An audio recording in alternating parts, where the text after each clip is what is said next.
పుణ్యాం భోగ వికాసాయ పావత్వాంతచ్చయాయ చ శ్రీమాన్ ఆవిరభూద్భౌమౌ రామానుజ దివాకరః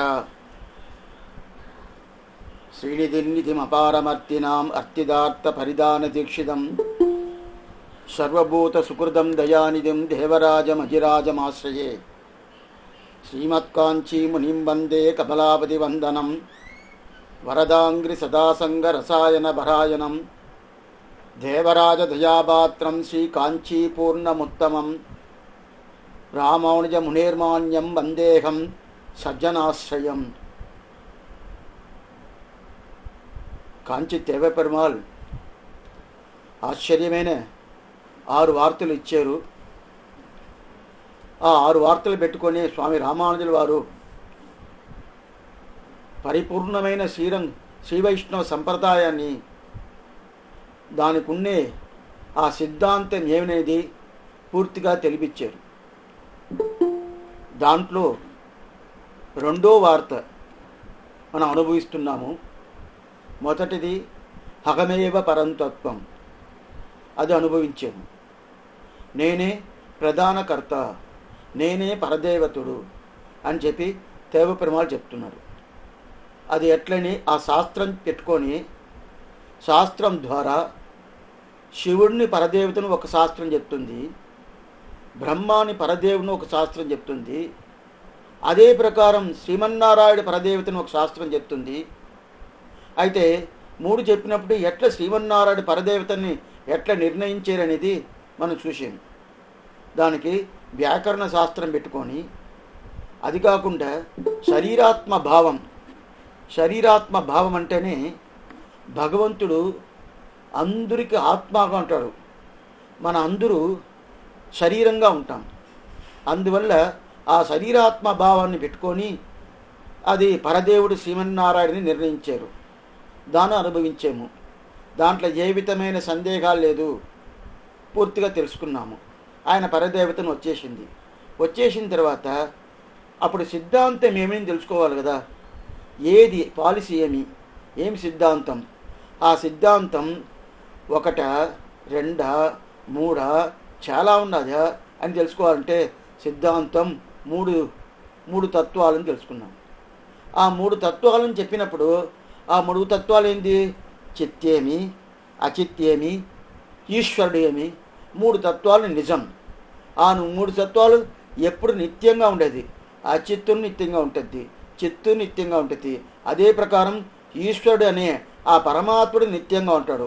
అప్పుడు ఇట్లా ఉన్నప్పుడు ఈ 3 తత్వాలు లేకుండా ఏకతత్వవాదంని స్వామి శంకరాచార్య వాళ్ళు చెప్పారు కదా. అప్పుడు ఏకతత్వవాదం స్వామి శంకరాచార్యులు చెప్పినప్పుడు అప్పుడు దానికి కూడా శాస్త్రం చెప్తుంది, శాస్త్రవాక్యం ఉండదే. అది మనం చూడబోతాం ఇంక మీదట. అప్పుడు ఏకతత్వవాద, అప్పుడు ఒకే శాస్త్రాన్ని వీళ్ళు 3 తీసుకున్నారు కదా. మాధ్వాచార్యమి, శంకరాచార్యమి, రామానుజాచార్యమి, వీళ్ళు 3 తీసుకున్నప్పుడు అప్పుడు వాళ్ళ లోపల ఎందుకు తేడా వస్తుంది? ఒకవేళ శాస్త్రం మారిపోయిందో కాదు, లేదు వాళ్ళ లోపల జ్ఞానం రామానుజుల వారు కొంచెం ఎక్కువ ఉండొచ్చు, శంకరాచార్య కొంచెం తక్కువ ఉండొచ్చు, మాధ్వాచార్య ఇంకా తక్కువ ఉండొచ్చు అని ఒక అభిప్రాయం ఉంటుందంటే అదేని కాదు. ఒక్కొక్కరు పెద్ద గొప్పోళ్ళు, జ్ఞానంలో తక్కువైన వాళ్ళు కాదు, బాగా జ్ఞానం పరిపూర్ణంగా ఉన్నవాళ్ళు. అప్పుడు జ్ఞానము పరిపూర్ణంగా ఉండాలి, శాస్త్రము ఒకే శాస్త్రం. అట్లా ఉన్నప్పుడు ఎట్లా తేడా వస్తుంది? తేడా రాదు కదా. 2 చేరిస్తే 4 కదా. అదే ప్రకారం శాస్త్రంలో ఏముండాదని ఒకే కళ్ళు పెట్టుకొని ఒకే భావంతో ఒకే జ్ఞానంతో చూసినప్పుడు ఇదే కదా తెలిపిస్తుంది, వేరేదైనా తెలియదు కదా. అట్లా ఉన్నప్పుడు వీళ్ళకి జ్ఞానంలో తక్కువ లేదని చెప్పేశారు. అదే ప్రకారం శాస్త్రం ఒకే శాస్త్రం చెప్పారు. అట్లా ఉన్నప్పుడు తేడా ఎందుకు వచ్చింది? విచిష్టాద్వైతాన్ని రామానుజ వారు చెప్తారు, అద్వైతమని శంకరాచార్య చెప్తారు, ద్వైతమని మాధ్వాచార్య చెప్తున్నారు. ఎందుకోసం ఈ తేడా వచ్చింది? తేడా రావాల్సింది పడలేదు కదా. అంటే అప్పుడు తేడా వచ్చిన దానికి కారణం ఉండాలి. ఏదంటే శాస్త్రం 3 విధంగా ప్రవర్తిస్తుంది.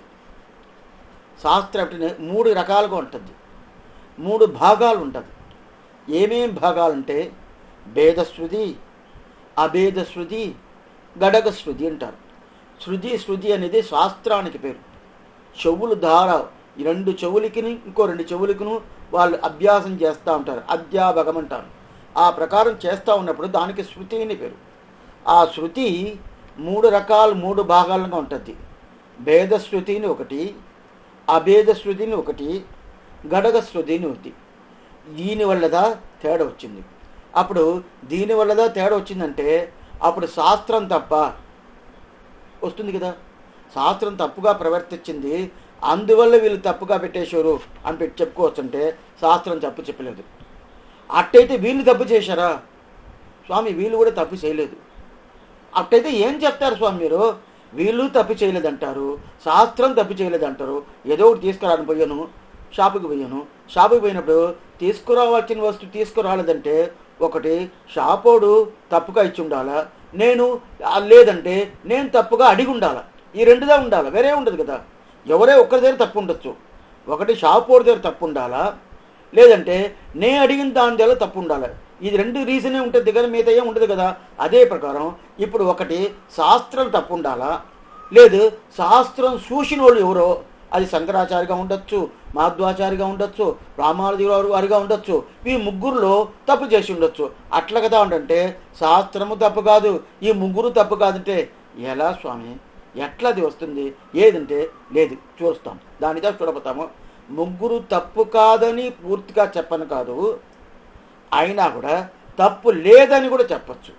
కొంచెం మీద బాగా వినాలి ఈ విషయం. ఏమంటే మొదటిది పరదేవత ఎవరనేది ఆ సందేహాలు వచ్చేదానికి శాస్త్రవాక్యం పెట్టుకొని తిరిచేసాము. అదే శాస్త్రవాక్యమే. అయితే ఇది సిద్ధాంతం అంటేనే వేదాంతపరంగా ఉంటుంది.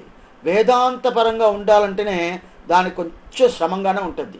అందువల్ల కొంచెం బాగా వింటే పూర్తిగా అర్థమవుతుంది. ఇప్పుడు భేదశృతి, అభేదశృతి, గడగశృతి అంటే ఏమిని చూస్తాం. భేదం అంటే పరమాత్మ జీవాత్మ వేరు, ఇద్దరు ఒకటి కాదు, వేరే ఒకటే కాదు అని చెప్పేది భేదశృతి అన్నది. దాని తర్వాత అభేదశృతి, భేదం నుంచి చెప్పేటప్పుడే అభేదం, ధర్మం అధర్మం అంటాం కదా. అప్పుడు ధర్మానికి ఆపోజిట్గా ఉండేది అధర్మం అని వస్తుంది కదా. అదే ప్రకారం భేదం, అభేదం ఇదన్నీ సంస్కృత భాషలో వచ్చిన శబ్దం కానీ ద్రావిడ భాష కాదు. అప్పుడు అభేదం ఉన్నప్పుడు అప్పుడు చాలా ఉండే పరమాత్మ జీవాత్మ వేరు వచ్చినప్పుడు అప్పుడు అభేదం ఏం చెప్పాలా? 2 ఒకటే కదా చెప్పాలా. అప్పుడు అభేద శృతి అంటే ఏం చెప్తుంది? 2 ఒకటే అండి, పరమాత్మ వేరు కాదు, జీవాత్మ వేరు కాదు, ఇద్దరు ఒకటే, పరమాత్మ జీవాత్మ ఇద్దరు ఒకటే అని చెప్పేది అభేద శృతి. దాని తర్వాత ఘటక శృతి, 3వ శృతి గడగశృతి. గడగశృతి అంటే ముందు ఒకటి చెప్పాము, వెనకటి ఒకటి చెప్పాము. ఈ 2 చెప్పిన దానికి ఒక్కటి కూడా వ్యతిరేకంగా ఉంటుంది. ముందు చెప్పింది విడి చేసినట్టు ఉంటుంది, వెనక చెప్పింది 2 కలిపి ఉంటుంది. విడి చేసినట్టు ఉంటుంది. ఇది ఎందుకోసం అలాగ చెప్పేని చెప్పి దానికి సమాధానం చెప్పేది గడగశృతి. అప్పుడు ఈ 3 ఉంటుంది కదా. ఇది ఎట్లా అంటే నేనే చెప్పాను, ఒకరు ఏడ్చుకుంటూ ఉంటాడు, నవ్వుతూ ఉంటాడు. అంటే అది మనం చూసే సినిమాలో కావాలంటే ఉండొచ్చే కానీ వాళ్ళు ఏదో ఒకటి యాక్షన్ చూపిస్తారు, అట్లా ఉండొచ్చు. కానీ ఆ ప్రకారం నిజమైన లైఫ్లో ఉండనవద్దంటే ఉండను కాదు. అదే ప్రకారం నిద్రపోతా పరిగెత్తున్నాడు అని చెప్తే నమ్మను కాదు. ఆ ప్రకారం కదా ఉండదంటే ఇది చూస్తాం. ఇప్పుడు ఎట్టంటే దీంట్లో ఏం రీజన్ అంటే శంకరాచార్య సిద్ధాంతం వేరైపోతుంది, మాధ్వాచార్య సిద్ధాంతం వేరైపోతుంది, స్వామి రామానుజుల వారి సిద్ధాంతం వేరైపోతుంది. దీనికి ఏం కారణం అట్టంటే ఒక ఆయన భేదశృతి చూశాడు, ఇంకొక ఆయన అభేదశృతి చూశాడు, ఇంకొక ఆయన భేదశృతి ఏమి, అభేదశృతి ఏమి, గడగశృతి ఏమి 3ని చూశాడు. ఇది తేడా అంటే ఇప్పుడు ఒక ఎగ్జాంపుల్ ఎవరు చూశారని చెప్పేస్తాను, దాని తర్వాత విషయానికి వస్తాం.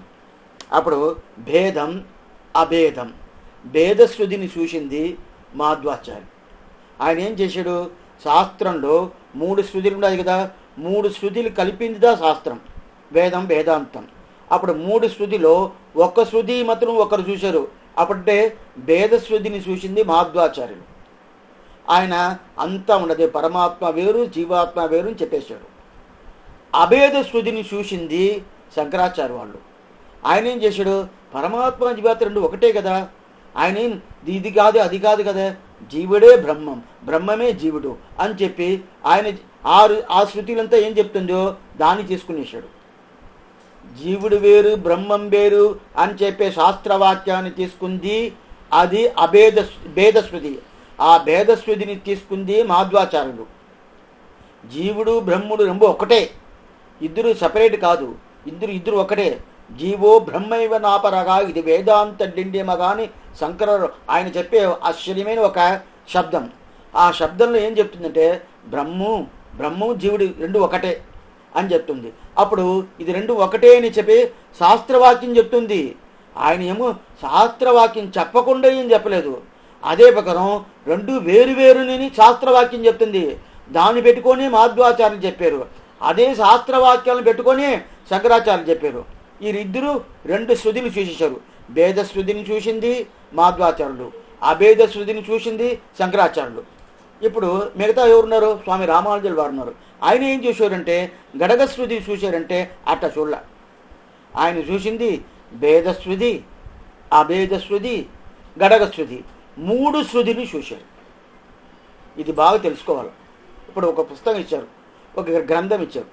ఆ గ్రంథం ఇచ్చిన తర్వాత ఆ గ్రంథాన్ని సేవించాము, చూసిన తర్వాత ఆ పుస్తకాన్ని పూర్తిగా చదివేసి ఆ పుస్తకంలో చెప్పిన విషయాల అభిప్రాయం చెప్పాలన్నా, లేదు మొదట కొంచెం భాగాన్ని చదివేసి అభిప్రాయం చెప్తాడు, లేదు కడా భాగాన్ని చదివేసి అభిప్రాయం చెప్పేదు, లేదు మధ్యలో ఉండే భాగాన్ని చదివేసి అభిప్రాయం చెప్తే అప్పుడు ఆ పుస్తకంలో ఉండే సారాంశం ఏమనేది పూర్తిగా తెలవదు.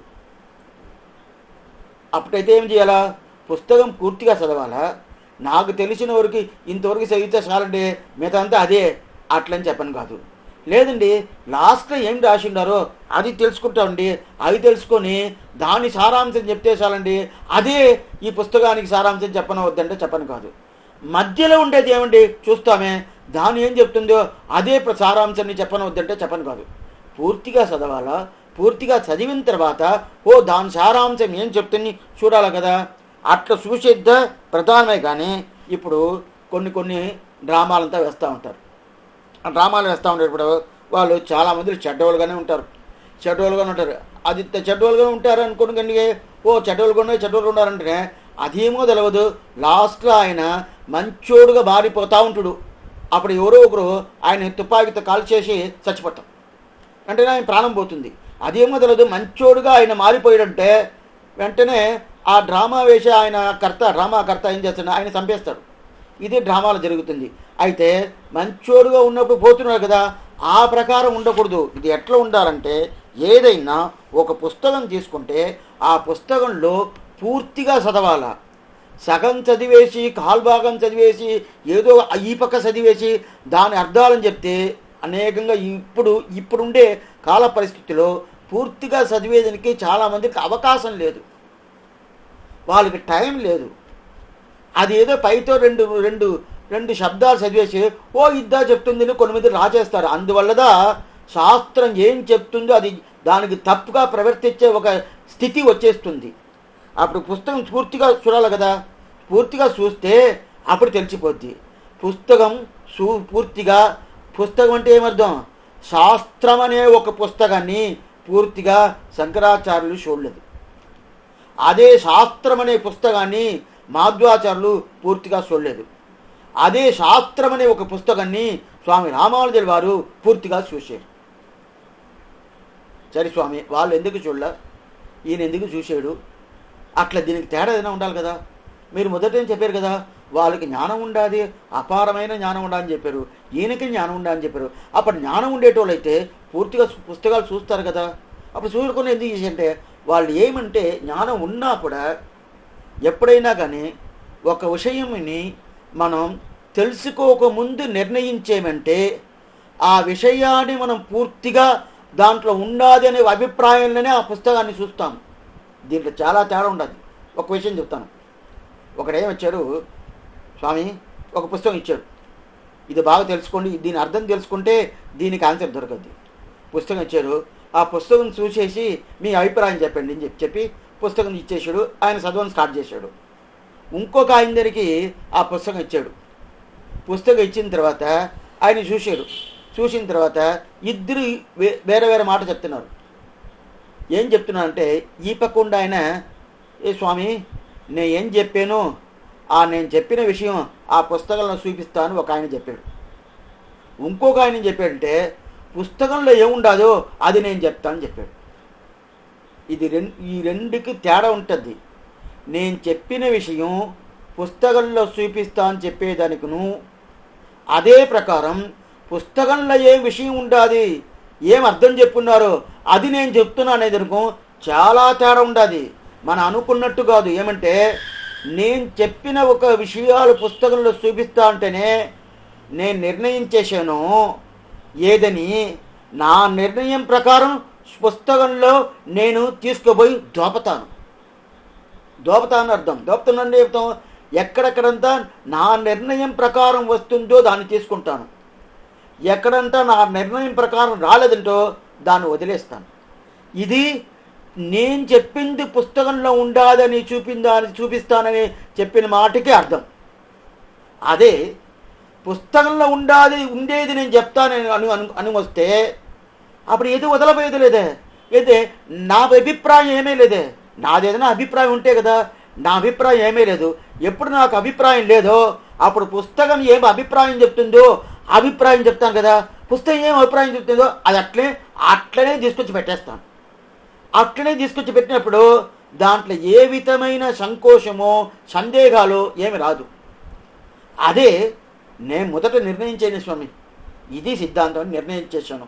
నిర్ణయించిన తర్వాత దాన్ని తీసుకోపోయి ఆ పుస్తకంలో చూపించాలంటే ఏం చేయాలంటే అప్పుడు కొంచెం మార్పు పుస్తకంలో ఉండే శబ్దానికి నేను మార్చుకుంటా రావాలి. ఈ ప్రకారంగా ఈ సిద్ధాంతంలో తేడా వచ్చిన దానికి రీజన్. ఇప్పుడు నేను ఎవరి మీదను ఏ విధమైన అపవాదం చెప్పలేదు. అయితే రీజన్ ఏమంటే ఇదా, అప్పుడు పుస్తకంలో ఉండేది చెప్పేదిని ఒకరు చెప్పారు, నేను చెప్పింది పుస్తకంలో చూపాను ఇంకోరు చెప్పారు. ఎవరు స్వామి? నేను చెప్పేది పుస్తకంలో చూపిస్తానని శంకరాచార్యులు చెప్పారు, పుస్తకంలో ఏముండదని నేను చూపిస్తానని రామానుజులు వారు చెప్పారు.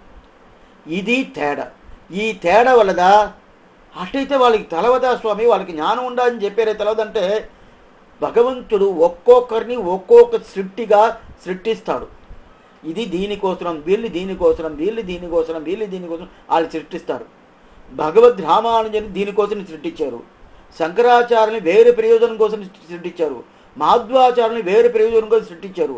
వాళ్ళ ప్రయోజనం వాళ్ళు చేస్తూనే ఉంటారు, దాంట్లో ఏం కొరత లేదు. అయితే రామానుజ వారు దేనికి సృష్టించారో ఆ సృష్టించిన ప్రయోజనం ఆయన చేస్తాడు.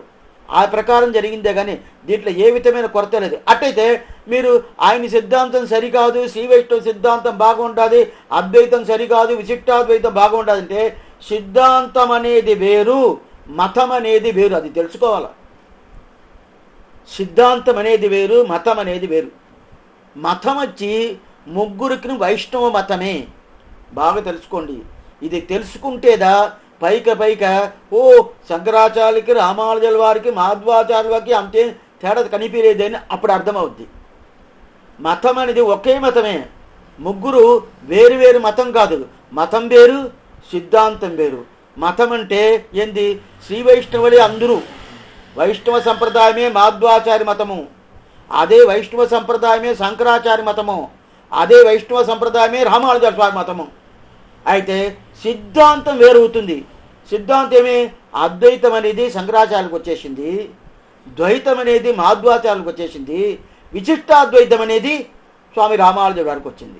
ఇప్పుడు ఇది ఏమని చూసుకోవాలి. ఇది ఏమని తెలుసుకుంటే దాని తర్వాత దీనికి తేడా ఎట్లా ఉండాలి. అందువల్ల ఈ తేడా ఉండేదానివల్ల శంకరాచార్యులు చెప్పిన దానికి, అదే ప్రకారం రామానుజుల వారు చెప్పిన దానికి, అదే ప్రకారం మాధ్వాచార్యులు వారు చెప్పిన దానికి ఈ తేడా వస్తుంది. ఈ తేడా వచ్చిన దానివల్ల ఏది ప్రధానం ఏది శరీ అని దాని తర్వాత మనం నిర్ణయించవచ్చు మనం నిర్ణయించేది కాదు, శాస్త్రం నిర్ణయించేసింది. ఆ నిర్ణయించిన ప్రకారం పెద్దవాళ్ళు మనకు చూపించారు. ఆ చూపించిన విషయంగా మనం ఇప్పుడు వచ్చి షేర్ చేసుకుంటున్నాము. షేర్ చేసుకుంటామని ఏమవుతున్నాం, మీకు తెలవదు నేను చెప్తున్నాను అట్లా నేను చెప్పలేదు, మీకు తెలిసి ఉండొచ్చు. అయితే నేను షేర్ చేసుకునే మీతో పాటు నేను అట్లా ఒకరికొరకు నేను చెప్పుకుంటా, అంతేగాని వేరేం లేదు. ఇప్పుడు 3 విషయం చెప్తాను కదా, భేదశ్రుతి. ఇప్పుడు ఈ విషయం ఇంతవరకు చెప్పిన విషయం మీరు ఎట్లా తీసుకోవాలో ఆ ప్రకారం తీసుకోవాలో. శంకరాచార్య తప్పు, మాధ్వాచార్య తప్పు, రామానుజుల వారు సరియే అట్లా నేను చెప్పాల. అదే ప్రకారం అట్లయితే శంకరాచార్య చెప్పింది తీసుకుంటారంటే తీసుకోను కాదు. అందుదా చెప్తే మతం వేరు సిద్ధాంతం వేరు అని చెప్పాను. శంకరాచార్య చాలా గొప్ప, ఆయన చాలా జ్ఞానిస్తుడు. ఏ విధమైన ఆయన దగ్గర ఏదైనా ఒక దోషం ఉంటుందంటే లేదు. అయితే సిద్ధాంతంలో మనం తేడా వస్తుందే కానీ మతంలో తేడా కాదు. దీన్ని బాగా తెలుసుకోవాలి. ఇప్పుడు విషయానికి వస్తాం. 3 శృతులు చెప్తాను కదా, భేదశ్రుతి, అభేదశ్రుతి, గడగశ్రుతి అని చెప్తాను కదా. మొదల్లో భేదశ్రుతి ఏం చెప్తుంది అది కదా, భేదశ్రుతి అభేదశ్రుతి గడగశ్రుతి చెప్పిన మొదట అభేదశ్రుతి చూసేస్తాం, తర్వాత భేదశ్రుతికి వస్తాం. అభేదం అంటే అభేదశ్రుతిని తీసుకుందిదా స్వామి శంకరాచార్య వాళ్ళు. అభేదశ్రుతి ఏం చెప్తుంది చూసేస్తామంటే, దాని తర్వాత భేదశ్రుతి ఏం చెప్తుంది చూసిన తర్వాత దాని తర్వాత నిర్ణయించాలా శాస్త్రం పెట్టుకొని, అభేదశ్రుతి ఇట్లా చెప్తుంది, భేదశ్రుతి ఇట్లా చెప్తుంది, అట్లయితే ఎట్లా తీసుకోవాలని తర్వాత చూస్తాం. ఇప్పుడు అభేదశ్రుతి ఏం చెప్తుందంటే, పరమాత్మ జీవాత్మ రెండు ఒకటే, దానికి రెండోది లేదు. ఈ లోకంలో రెండోది చూసేవంటే నీకు మోక్షం లేదు శాస్త్రం చెప్తుంది. ఆ శాస్త్ర వాక్యం చెప్తాను. నేక నానాస్తి ఇక నానాస్తి కించన ఇక నానాస్తి కించన ఇక నానాస్తి. అట్లంటే ఈ లోకంలో నానాత్వత్వం అనేది లేదు. అట్లాంటిది బహుత్వం లేదు. బహుత్వం అంటే చాలా ఉంటుంది అని చెప్తారు కదా, అది లేదు. ఇది ఒక వాక్యం చెప్తుంది. అట్లయితే ఇదే కదా స్వామి ఆయన ఎత్తుకున్నాడు, శంకరాచార్యులు సరిగా కదా ఎత్తుకున్నాడు. అట్లా ఇదంతా తెలిసి పెట్టుకోండి, పైకి వస్తాం. అప్పుడు నానాత్వం లేదు, అట్లయితే చాలా లేదు, ఒకటే ఉండింది. ఈ శాస్త్రవాక్యం ఒకటి ఉంటుంది. ఇది అభేదశ్రుతి వాక్యం. ఇది మరి బాగా గుర్తుపెట్టుకోవాలా. మళ్ళీ భేదశ్రుతి వాక్యానికి రావాలి అభేదశ్రుతి. దాని తర్వాత ఇలాగ 2-3 వాక్యాలు చూస్తాం. అభేదశ్రుతి ఒకటి కాదు, చాలా ఉండదు.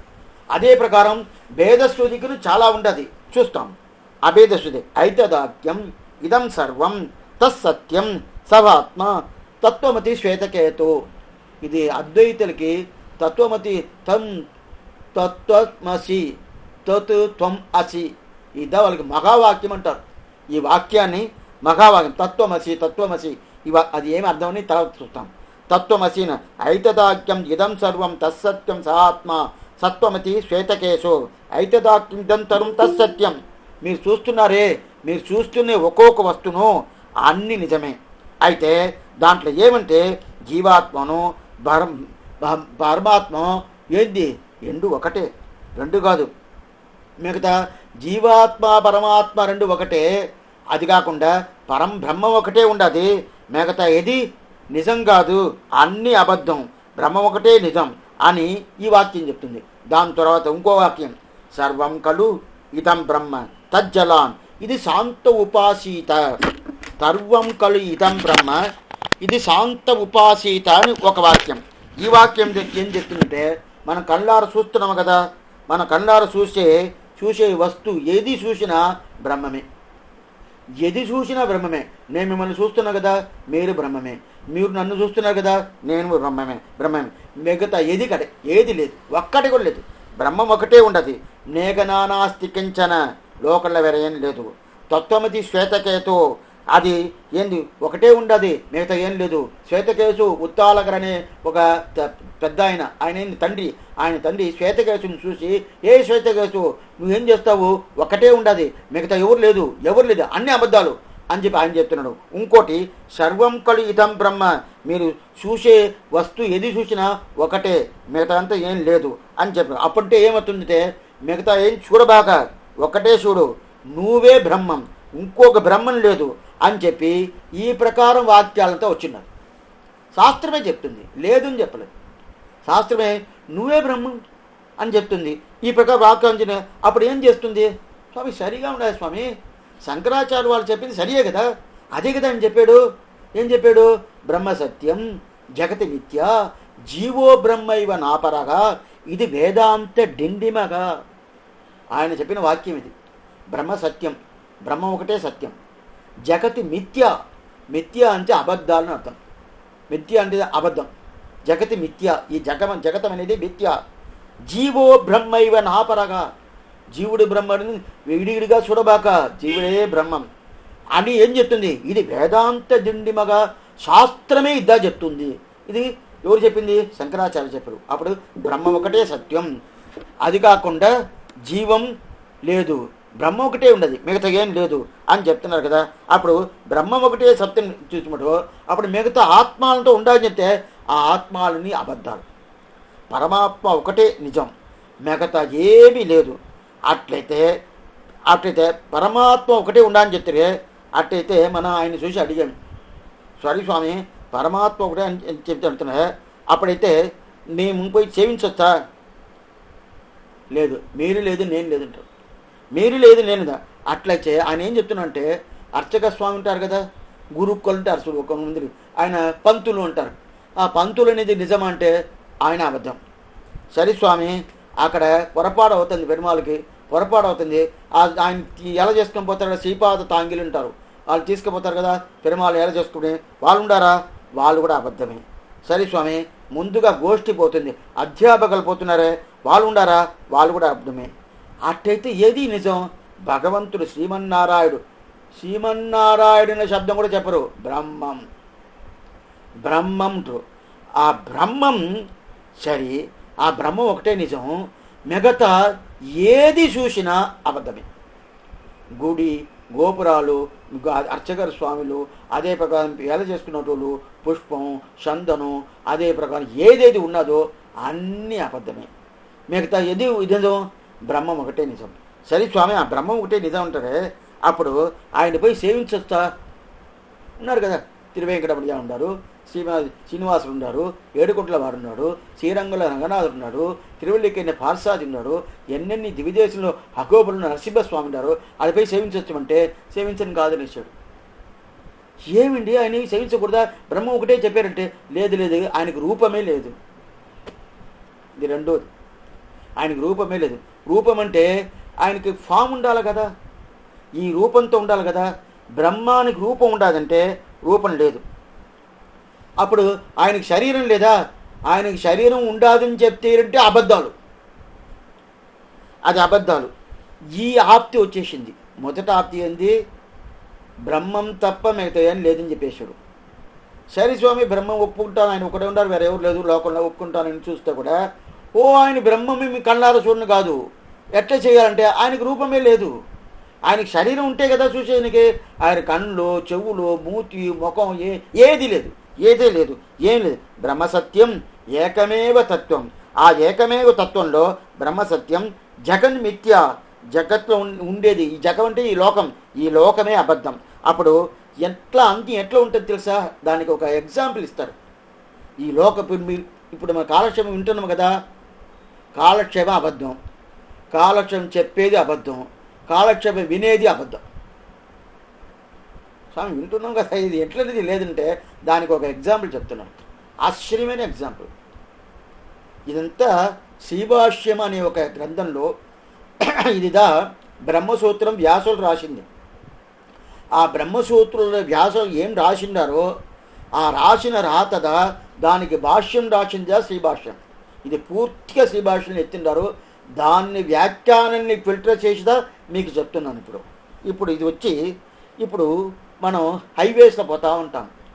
ఇక్కడ నుంచి చాలా దూరం పోవాలంటే, నెల్లూరు నుంచి విజయవాడ దూరం పోవాలంటే ఇప్పుడు 4 వీధులు చాలా బాగా కట్టినారు. అక్కడ పోతాం, కార్లో పోతూ ఉంటాం, లేదా బస్సులో పోతూ ఉన్నప్పుడు అట్లా దూరంగా మంచి సమ్మర్, పీక్ సమ్మర్, చైత్ర మాసం లేదు వైకాస మాసంలో మనం పోతూ ఉన్నామంటే అక్కడ పోతూ ఉన్నప్పుడు ఎండలు, ఆ ఎండల్లో అక్కడ ఉండేది నీళ్ళు ఉన్నట్టుగా బాగా కనిపిస్తుంది. దూరానికి చూస్తే నీళ్ళు బాగా కనిపిస్తుంది. ఓహో నాకు దాకం తప్పికగా ఉండదు, పోయి నీళ్ళు తీసుకుంటామని డ్రైవర్ తెచ్చిపోయి, డ్రైవర్ కొంచెం నిలపబ్బా అక్కడ నీళ్ళు ఉన్నది, నీళ్ళు వచ్చిన తర్వాత నిలిపిన తర్వాత నేను నీళ్ళు తాగేసి మళ్ళీ పోతాము, నీళ్ళు బాగా కనిపిస్తుంది చూడు అన్నాడు. ఆ డ్రైవర్ చూసాడు, అవునండి కనిపిస్తుంది, నేను నిలపతా అన్నాడు. సరే దగ్గరికి పోయాడు. దగ్గరికి పోతే నీళ్ళే కనిపించలేదు. మళ్ళీ ఇంకో కొంత దూరంలో నీళ్ళు కనిపించినట్టు ఉంటుంది. ఇంకా దగ్గరికి పోయాడు, నీళ్ళు కలిపిలా. ఏం స్వామి నీళ్ళు కలిపినంటే, అప్పుడు నీళ్ళు కనిపించేది మన కంటికి తెలుస్తుంది కదా. అయితే దగ్గర పోతే నీళ్ళు ఉంటుందా? నీళ్ళు లేదు. అదే ప్రకారం ఈ లోకమంతా నీకు కనిపించినట్టుగా తెలుస్తుంది, నిజమని తెలుస్తుంది. నీళ్ళు నిజంగా అక్కడ కనిపించిందా? కనిపించింది. అయితే నిజంగా అక్కడ నీళ్ళు ఉన్నదా? లేదు.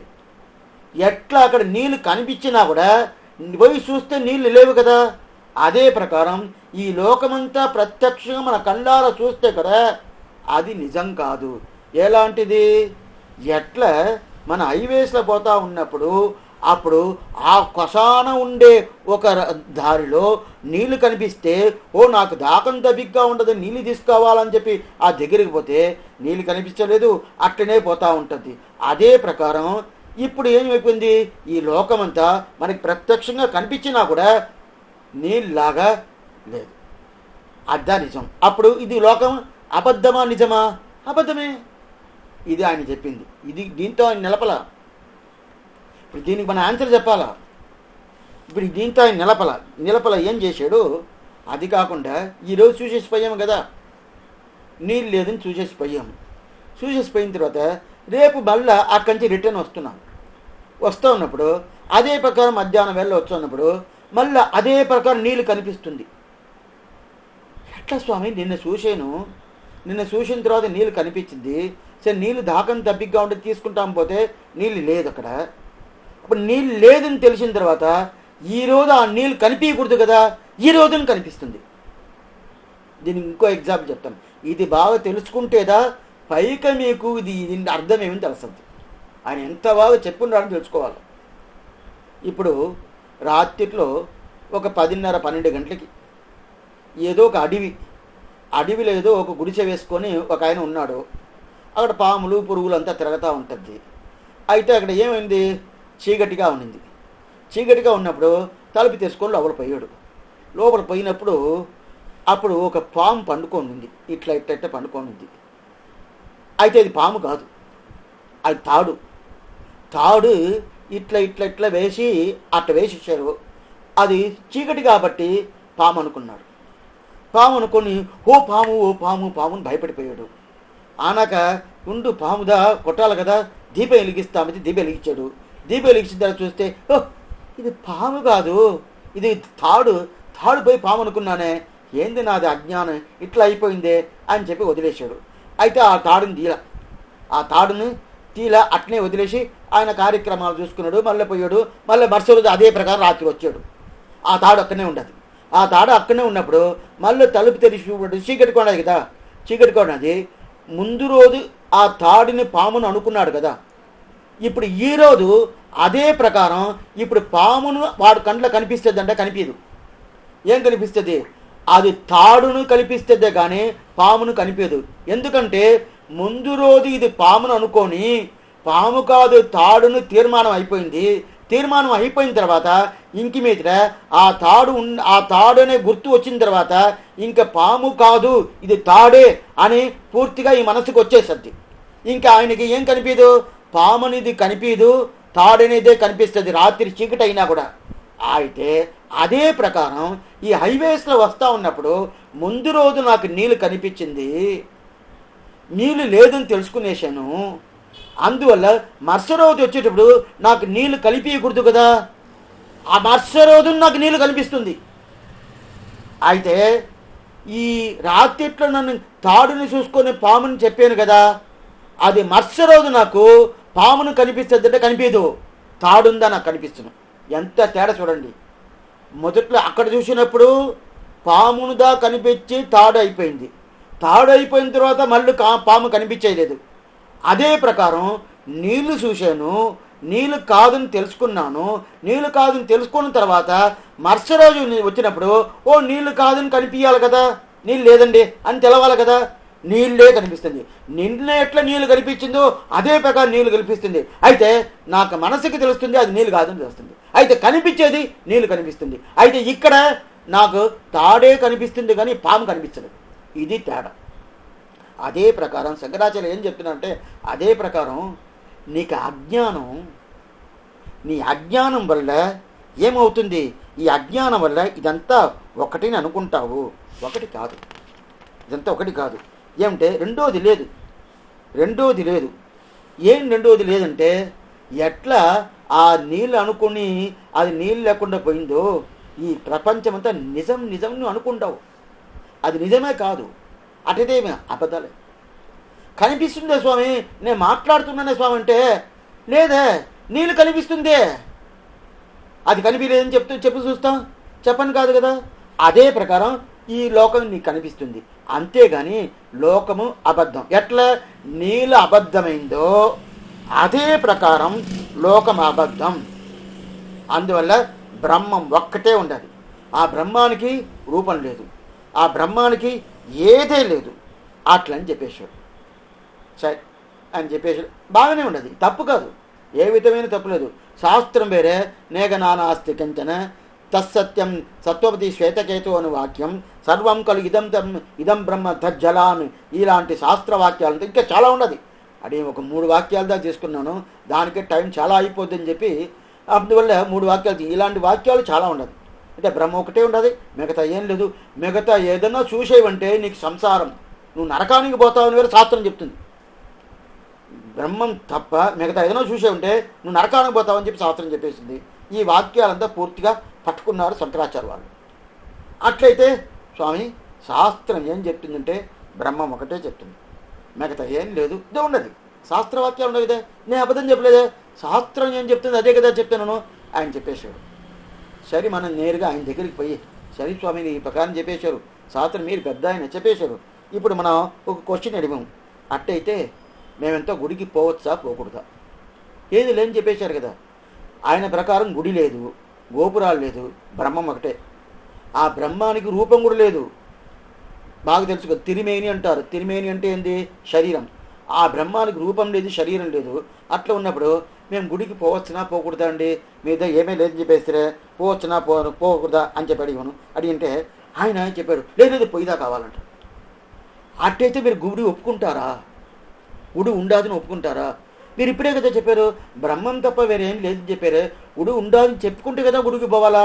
అట్టయితే పోవచ్చు అంటే, లేదు మీరు ఇంకా అద్వైతాన్ని సరిగా అర్థం చేసుకోలేదు అని చెప్పి స్వామి శంకరాచార్య వాళ్ళు చెప్పారు. ఏం అర్థం చేసుకోవాలని అడిగాను. అప్పుడు ఆయన చెప్పారు, మొదట మీరు ఏం తెలుసుకోవాలంటే భేదమని తెలుసుకోవాలి. అన్నీ నా కంటికి కనిపిస్తుంది, అన్నీ ఉండాలి మొదట తెలుసుకోవాలి. తెలుసుకొని దగ్గరగా పోయి భగవంతుని సేవించను, ఓహ్ భగవంతుడు తప్ప మిగతా ఏం లేదు, అన్ని అబద్ధాలు అని చెప్పి కొంచెం మారుకొని బ్రహ్మ ఒకటే ఉండాలి, మిగతా ఏం లేదని అప్పుడు అర్థం చేసుకోవాలి. మొదట ఏం చేసుకోవాలా? మొదట ఉండాలని తెలుసుకోవాలా? ఆయన చెప్పిన మాట సగుణం నిర్గుణం, సగుణ బ్రహ్మం నిర్గుణ బ్రహ్మంని వినబడి ఉంటారు మీరు అద్వైతుల దగ్గర. శంకరాచార్య సగుణ బ్రహ్మం నిర్గుణ బ్రహ్మం అంటారు. నిర్గుణ బ్రహ్మం అంటే ఏది లేదని అర్థం, సగుణ బ్రహ్మం అంటే అన్నీ ఉండాలని అర్థం. మొదట సగుణ బ్రహ్మను తెలుసుకోవాలా? బ్రహ్మానికి అన్నీ ఉండాలి, లోకం ఉండాలి, ఇది ఉండాలి, ప్రపంచం ఉండాలి, అన్నీ ఉండాలని తెలుసుకోవాలా? తెలుసుకున్న తర్వాత ఏం చేయాలా? పోను పైకి పోను ఏం చేయాలా? ఓ ఇది భేదం కాదు, అభేదమే సిద్ధాంతం అని తెలుసుకోవాలా. అప్పుడు అభేదం ఏంటంటే మొదటనే అభేదం చెప్పేశాను అనుకునే జనాలకి అర్థం కాదు, అన్ని అబద్ధాలను చెప్పేసంటే అప్పుడు ఏం అడుగుతారంటే, సరే అన్ని అబద్ధాలను చెప్పేవి కదా, ఇప్పుడు నేను ఒక అద్వైత అనుకోండి, ఊరికే మాటకు పెట్టుకుంటాం, అద్వైత అనుకోండి. అద్వైతి ఏం ఉపదేశం చేస్తాడు? అన్ని అబద్ధాలు అంటాడు, బ్రహ్మ ఒకటే నిజం అంటాడు. అప్పుడు బ్రహ్మం ఒకటే నిజం అంటే అప్పుడు ఆ అబద్ధాలనే ఒక శబ్దంలో నేను ఉన్నానా లేదా?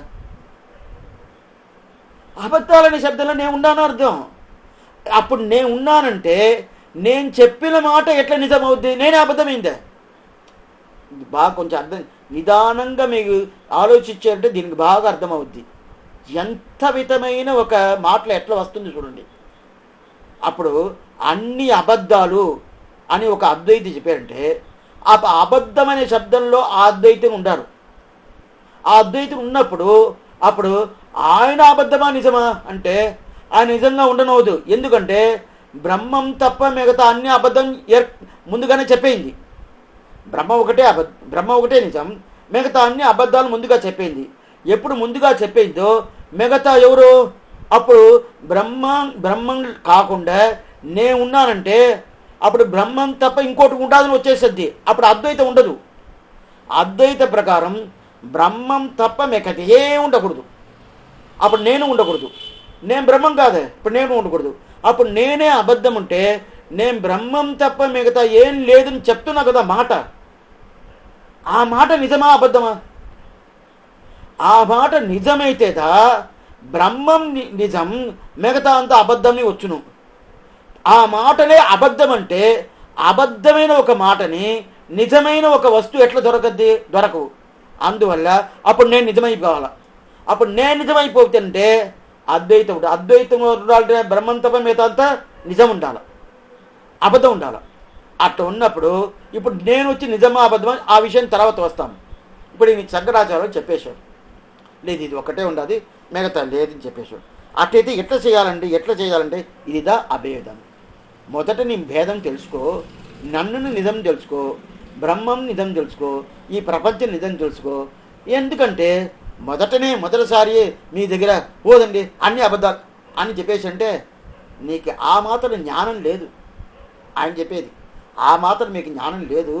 జ్ఞానం దేని దానివల్ల మీరు మొదట అన్నీ తెలుసుకోండి, నిజమైన తెలుసుకోండి. తెలుసుకున్న తర్వాత కొద్దిగా పైకి పోను ఓ అన్ని అబద్ధాలైందే, ఏది నిజం కాదే అని చెప్పి అది తెలిసిపోయిన తర్వాత ఏమి జీవో బ్రహ్మైవ నావరగా ఇది వేదాంత డిండిమక అని చెప్పాడు. సరే స్వామి, ఇప్పుడు మిగతా అంతా బ్రహ్మం తప్ప మిగతా అంతా ఎట్లా మనం వచ్చి ఆ హైవేస్లో పోతా ఉన్నప్పుడు ఆ నీళ్లు నిజం అనుకున్నామో ఆ ప్రకారం మీరు అన్నీ అనుకుంటారు.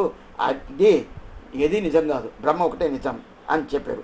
చెప్పిన తర్వాత సరే స్వామి దీన్ని ఎట్లా అర్థం చేసుకునేది మనం అడిగినప్పుడు దానికి ఒక ఎగ్జాంపుల్ ఇచ్చాడు. మొదటనే ఒక ఎగ్జాంపుల్ ఇచ్చాడు. ఏంది? హైవేస్లో పోయేటప్పుడు. హైవేస్ అనేది ఆయన ఇచ్చిన ఎగ్జాంపుల్ కాదు, మీకు అర్థం కావాలని చెప్పి నేను చెప్తున్నాను. కానీ స్వామి శంకరాచార్యులు ఆయన కాలంలో హైవేస్ అంతా ఉండిందా, కారులో పోయారని చెప్పి అడగబాకండి. ఎందుకంటే మనం అర్థం చేసుకోవాలని చెప్పి ఇప్పుడు మనకు తగినట్టు నేను ఇప్పుడు మీకు చెప్పాను.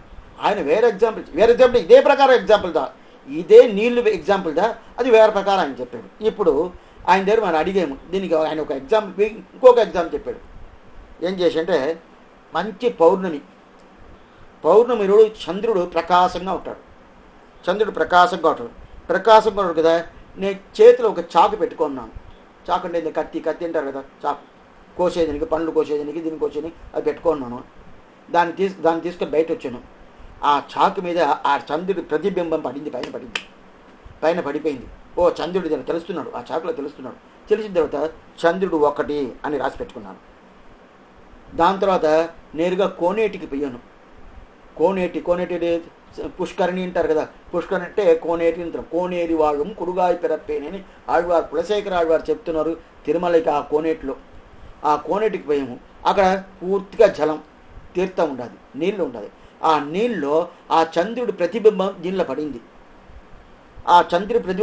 అక్కడ చంద్రుడు ఉన్నాడు. ఆ నీళ్ళలో చంద్రుడు రెండును రాసి పెట్టుకున్నాను. తర్వాత అద్దం తీసుకున్నాను. అద్దాన్ని తీసుకొని బయట వచ్చాను. బయట వచ్చిన తర్వాత ఆ అద్దంలో చంద్రుడి ప్రతిబింబం వచ్చింది. చంద్రుడు 3 రాసి పెట్టుకున్నాను. ఒకరి దగ్గర చెప్పాను, స్వామి 3 చంద్రుడు ఉన్నాడు. చాకులో ఒక చంద్రుడు ఉన్నాడు చూడండి, కోనేట్లో ఒక చంద్రుడు ఉన్నాడు చూడండి, నా అద్దంలో ఒక చంద్రుడు ఉన్నాడు చూడండి అని చూపించాను. చూపించిన తర్వాత ఏంది నువ్వు ఇట్లా మాట్లాడుతున్నావు? చంద్రుడు ఒకటే, 3 చంద్రుడు కాదు. ఆయన ప్రతిబింబం పడుతుంది, అది నిజం కాదు. నిజమేది అది ఒకటే, మిగతా అంతా ఏంది ఆ ప్రతిబింబం పడిన దానివల్ల ఇది తెలుస్తుందే కానీ ఇది నిజం కాదన్నాడు. అదే ప్రకారం ఎట్లా చెప్తున్నా అదే ప్రకారం ఈ లోకమంతా నిజం కాదు, మన శరీరం నిజం కాదు, మన ఆత్మ నిజం కాదు, నేను మాట్లాడేది నిజం కాదు, మీరు వినేది నిజంగా స్వామి కొంచెం జాగ్రత్తగా చెప్పండి స్వామి, మేము చాలా కష్టపడి ఈ టయానికి వచ్చి కూర్చోవాలా, 6:30 నుంచి 8 ఈయన కరెక్ట్గా షార్ప్గా స్టార్ట్ చేస్తాడు, మళ్ళీ షార్ప్గా వదిలేస్తాడు. అటు ఇటు ఒక 10 నిమిషాలైనా ముందు వెనక్కి చేసినా కూడా పర్వాలేదు, ఎంతైనా షార్ప్గా స్టార్ట్ చేస్తాడు. మా ఎంతనో పని చూసుకొని ఎంతో శ్రమ పట్టుకొని మేము వచ్చి కూర్చుంటాము, మమ్మల్ని పోయి మీరు ఇలాగా చెప్తుంటే మిమ్మల్ని చెప్పలేదు. ఎందుకని చెప్తున్నా అంటే, అప్పుడు ఈ ప్రకారం మనం ఇచ్చినప్పుడు 3 కాదు, ప్రతిబింబం అంటే ఏంది, ఆ నీడ వచ్చి పడుతుంది. ఆ నీడ వచ్చి పడిన దానివల్ల నాకు 3 చంద్రులాగా తెలుస్తుంది. అయితే చంద్రుడు ఒకటే. అదే ప్రకారం ఈ శరీరంలో ఉపాధి అంటారు. ఉపాధి అంటే ఒక నిలై మాయ. ఆ మాయా వల్ల ఏముంది, మనం శరీరంలో పడిపోయి ఈ శరీరం నిజం, ఈ ఆత్మ నిజం, ఈ లోకం నిజం, మీరు వినేటోళ్ళు నిజం, నేను చెప్పేటోళ్ళు నిజం అని చెప్పి అనుకుంటామే కానీ ఏది నిజం కాదు, అన్నీ అబద్ధాలు. ఎట్లా మనం ఒక చంద్రుణ్ణి 3 చంద్రుని చెప్పాం కదా, అదే ప్రకారం బ్రహ్మం ఒకటే, మిగతా అంతా అబద్ధమే. ఎట్లా చంద్రుణ్ణి 3 చేసేసామో అదే ప్రకారం బ్రహ్మం తప్ప మిగతా అంతా ఉండాదే మనం చేసేసాం కానీ అది నిజం కాదు అని ఆయన చెప్పాడు. సరే స్వామి, ఆయన ప్రకారం ఇంకోటి చెప్తాను. ఇప్పుడంతా అభేదం చూస్తున్నాము, ఇంకా భేదం చూడలా, ఇంకా శ్రీ వైష్ణవ సంప్రదాయం ఇంకా రాలేదు. ఏమంటే అడిగిన మాధ్వ సంప్రదాయం గురించి చెప్పాల్సిన పని లేదు. ఏమంటే దాంట్లో 2 చెప్పేశారు. దాంట్లో పరమాత్మ జీవాత్మ అంటే ఒప్పుకున్నారు. అయితే అద్వైతం లేదా జీవాత్మ ఒప్పుకోలేదు. పరమాత్మ బ్రహ్మం ఒకటే ఉండదు, మిగతా ఏం లేదని చెప్పేశారు. అందువల్ల ఆ విషయం ఒకటి చూస్తేనే చాలు, దానికి ఆన్సర్ దొరికిపోద్ది. ఇప్పుడు చూస్తాము. ఇప్పుడు ఏమంటే, ఇప్పుడు దీంట్లో ఈ భాగం ఆ బింబం, ఆ ప్రతి వచ్చి పడి ఇది అన్ని నిజం తెలుస్తుంది అని చెప్పారు. వాళ్ళ ప్రకారం 3 తత్వాలు లేదు. అద్వైతం ప్రకారం తత్వం ఒకటే, అద్వైతం ప్రకారం బ్రహ్మం ఒకటే, మిగతా ఏది నిజం లేదు అని చెప్తున్నారు. సరే, ఇది పెట్టుకోండి. దాని తర్వాత సరే, మోక్షం అనేది ఉండాలి, శ్రీవైకుంఠం ఉంటుందా? శ్రీవైకుంఠం ఉండాలంటే శంకరాచార్య మతం ప్రకారం శ్రీవైకుంఠం అనేది లేదు. అయితే ఇప్పుడు చాలామంది ముక్కోటి ఏకాదశి, వైకుంఠ ఏకాదశి అని ఇక్కడ ద్రావిడ భాషలో చెప్తారు, ఆంధ్రాలో ముక్కోటి ఏకాదశి అని చెప్తారు. అప్పుడు ముక్కోటి ఏకాదశి శ్రీవైకుంఠంలో పోతారు అని చెప్పి కొంతమంది చెప్తారు. అట్లాంటి శ్రీవైకుంఠం అనే ఒక లోకం ఉండేదో వాళ్ళు ఒప్పుకోలేదు. వాళ్ళు ఒప్పుకోలేదంటే ఇప్పుడు శంకర మతం ఒప్పుకోలేదు. ఆయన శంకర సిద్ధాంతం, అద్వైత సిద్ధాంతం అనేది శ్రీవైకుంఠం అనే లోకాన్ని ఒప్పుకోలేదు, లేదంటారు. ఏమంటే వాళ్ళు ఈ లోకాన్నే ఒప్పుకోలేదే, ఈ లోకంనే ఒప్పుకోలేదే, అప్పుడు శ్రీవైకుంఠం ఒప్పుకుంటారా? లేదు. అది మాత్రం కాదు, ఇదంతా మీరు ఉండాదని చెప్తే సంసారం అంటే ఏంది, నువ్వు అట్లనే ఇట్లనే ఉండాల్సిందా, ఇది ఏం లేదు, బ్రహ్మం ఒకటే అని చెప్పి నువ్వు అనుకున్నావంటే నువ్వు మోక్షానికి పోయేవని అర్థం. వాళ్ళకి మోక్షంని తనీగా ఒక స్థావు లేదు వాళ్ళకంటే. అద్వైతులకి నేను ఇట్లా చెప్తున్నానని చెప్పి వాళ్ళ గురించి ఏదో నేను తప్పుగా ప్రవర్తిస్తున్నాను అర్థం కాదు. వాళ్ళ పాలసీ ఏమనేది నేను చెప్తున్నాను కదే, వాళ్ళు గొప్పోళ్ళే. మొదటి నుంచి ఈ విషయం చెప్తున్నాను, వాళ్ళు గొప్పోళ్ళు. శంకరాచార్యాలు కానీ, మాధ్వాచార్యాలు కానీ, రామానుజాచార్య కానీ మహాజ్ఞానులు మొదటి నేను చెప్పేశాను. అయితే వాళ్ళ సిద్ధాంతం ఏమని ఇప్పుడు చెప్తున్నాను కదే, అది నేను తప్పుగా ప్రవర్తించలేదు. వాళ్ళ సిద్ధాంతం ఇది, మధ్వాచార్య సిద్ధాంతం ఇది, రామానుజాచార్య సిద్ధాంతం ఇది అని చెప్తున్నాను. ఇప్పుడు అద్వైత సిద్ధాంతం ఏమి, బ్రహ్మం తప్ప మిగతా అన్ని అబద్ధాలు, నిజం కాదు. అప్పుడు అద్వైతం ప్రకారం చూసామంటే విగ్రహమే లేదు. విగ్రహమే లేదంటే ఇప్పుడు తిరుమల బ్రహ్మోత్సవం, నవరాత్రి బ్రహ్మోత్సవం అని చెప్పి పెట్టుకొని దసరా బ్రహ్మోత్సవం పెట్టుకొని 9 రోజులు చేస్తారు. దానికి ముందు అదే శ్రీవారి బ్రహ్మోత్సవాన్ని 9 రోజులు చేస్తారు. శ్రీరంగంలో చేస్తారు, 4 బ్రహ్మోత్సవం సంవత్సరాలు చేస్తారు. ఇప్పుడు ఇదంతా ఉండదంటే, ఇదంతా చెయ్యాలంటే విగ్రహాలు ఉండాలి కదా, విగ్రహాలే లేదు. వాళ్ళ ప్రకారం విగ్రహాలు లేదు. అయితే వాళ్ళు ఇప్పుడు అద్వైతులు ఇప్పుడు అదే శివాచార్యులు కానీ ఎవరికైనా వాళ్ళు విగ్రహాల మీద పూజ చేస్తారు కదా. ఇప్పుడు శుద్ధ అద్వైతం అంటే కాదు. శుద్ధ అద్వైతం మాట్లాడేదానికి ఇప్పుడు ఎవరన్నా ఒకరన్నా ఉండారంటే తెలవాల, ఉండొచ్చు. అయితే ఇప్పుడు ఎవరు ఆ ప్రకారం ఉండేట్టున్నాయి. అయితే అద్వైతం చాలా గొప్పది, దాంట్లో సందేహాలు లేదు.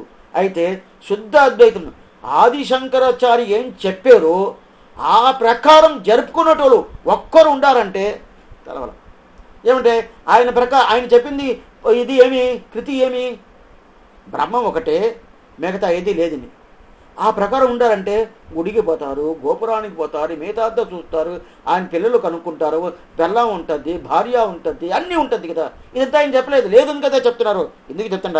ఆయన మతం చాలా గొప్పైన మతం కూడా, దాని గురించి మాట్లాడారు. అయితే ఈరోజు ఆయన చెప్పిన ప్రకారం, ఆయన పాలసీ ప్రకారం జరుపుకునేటోళ్ళు ఎవరన్నా ఒక్కరు ఉండారా? అడిగని తలవల. ఎందుకు చెప్తానంటే ఇది ఒక తప్పైన ఒక అభిప్రాయంలో అడిగని చెప్పలేదు. ఎందుకంటే చాలా గొప్ప ఆయన. ఏమంటే కృష్ణుడే వచ్చి కైంకర్యం చేసాడు ఆయనకి. అది కాకుండా ఒక్కొక్కరిని ఒక్కొక్క అవతారం చేపిస్తాడు. ఎవరు? స్వామి శ్రీమన్నారాయణుడు.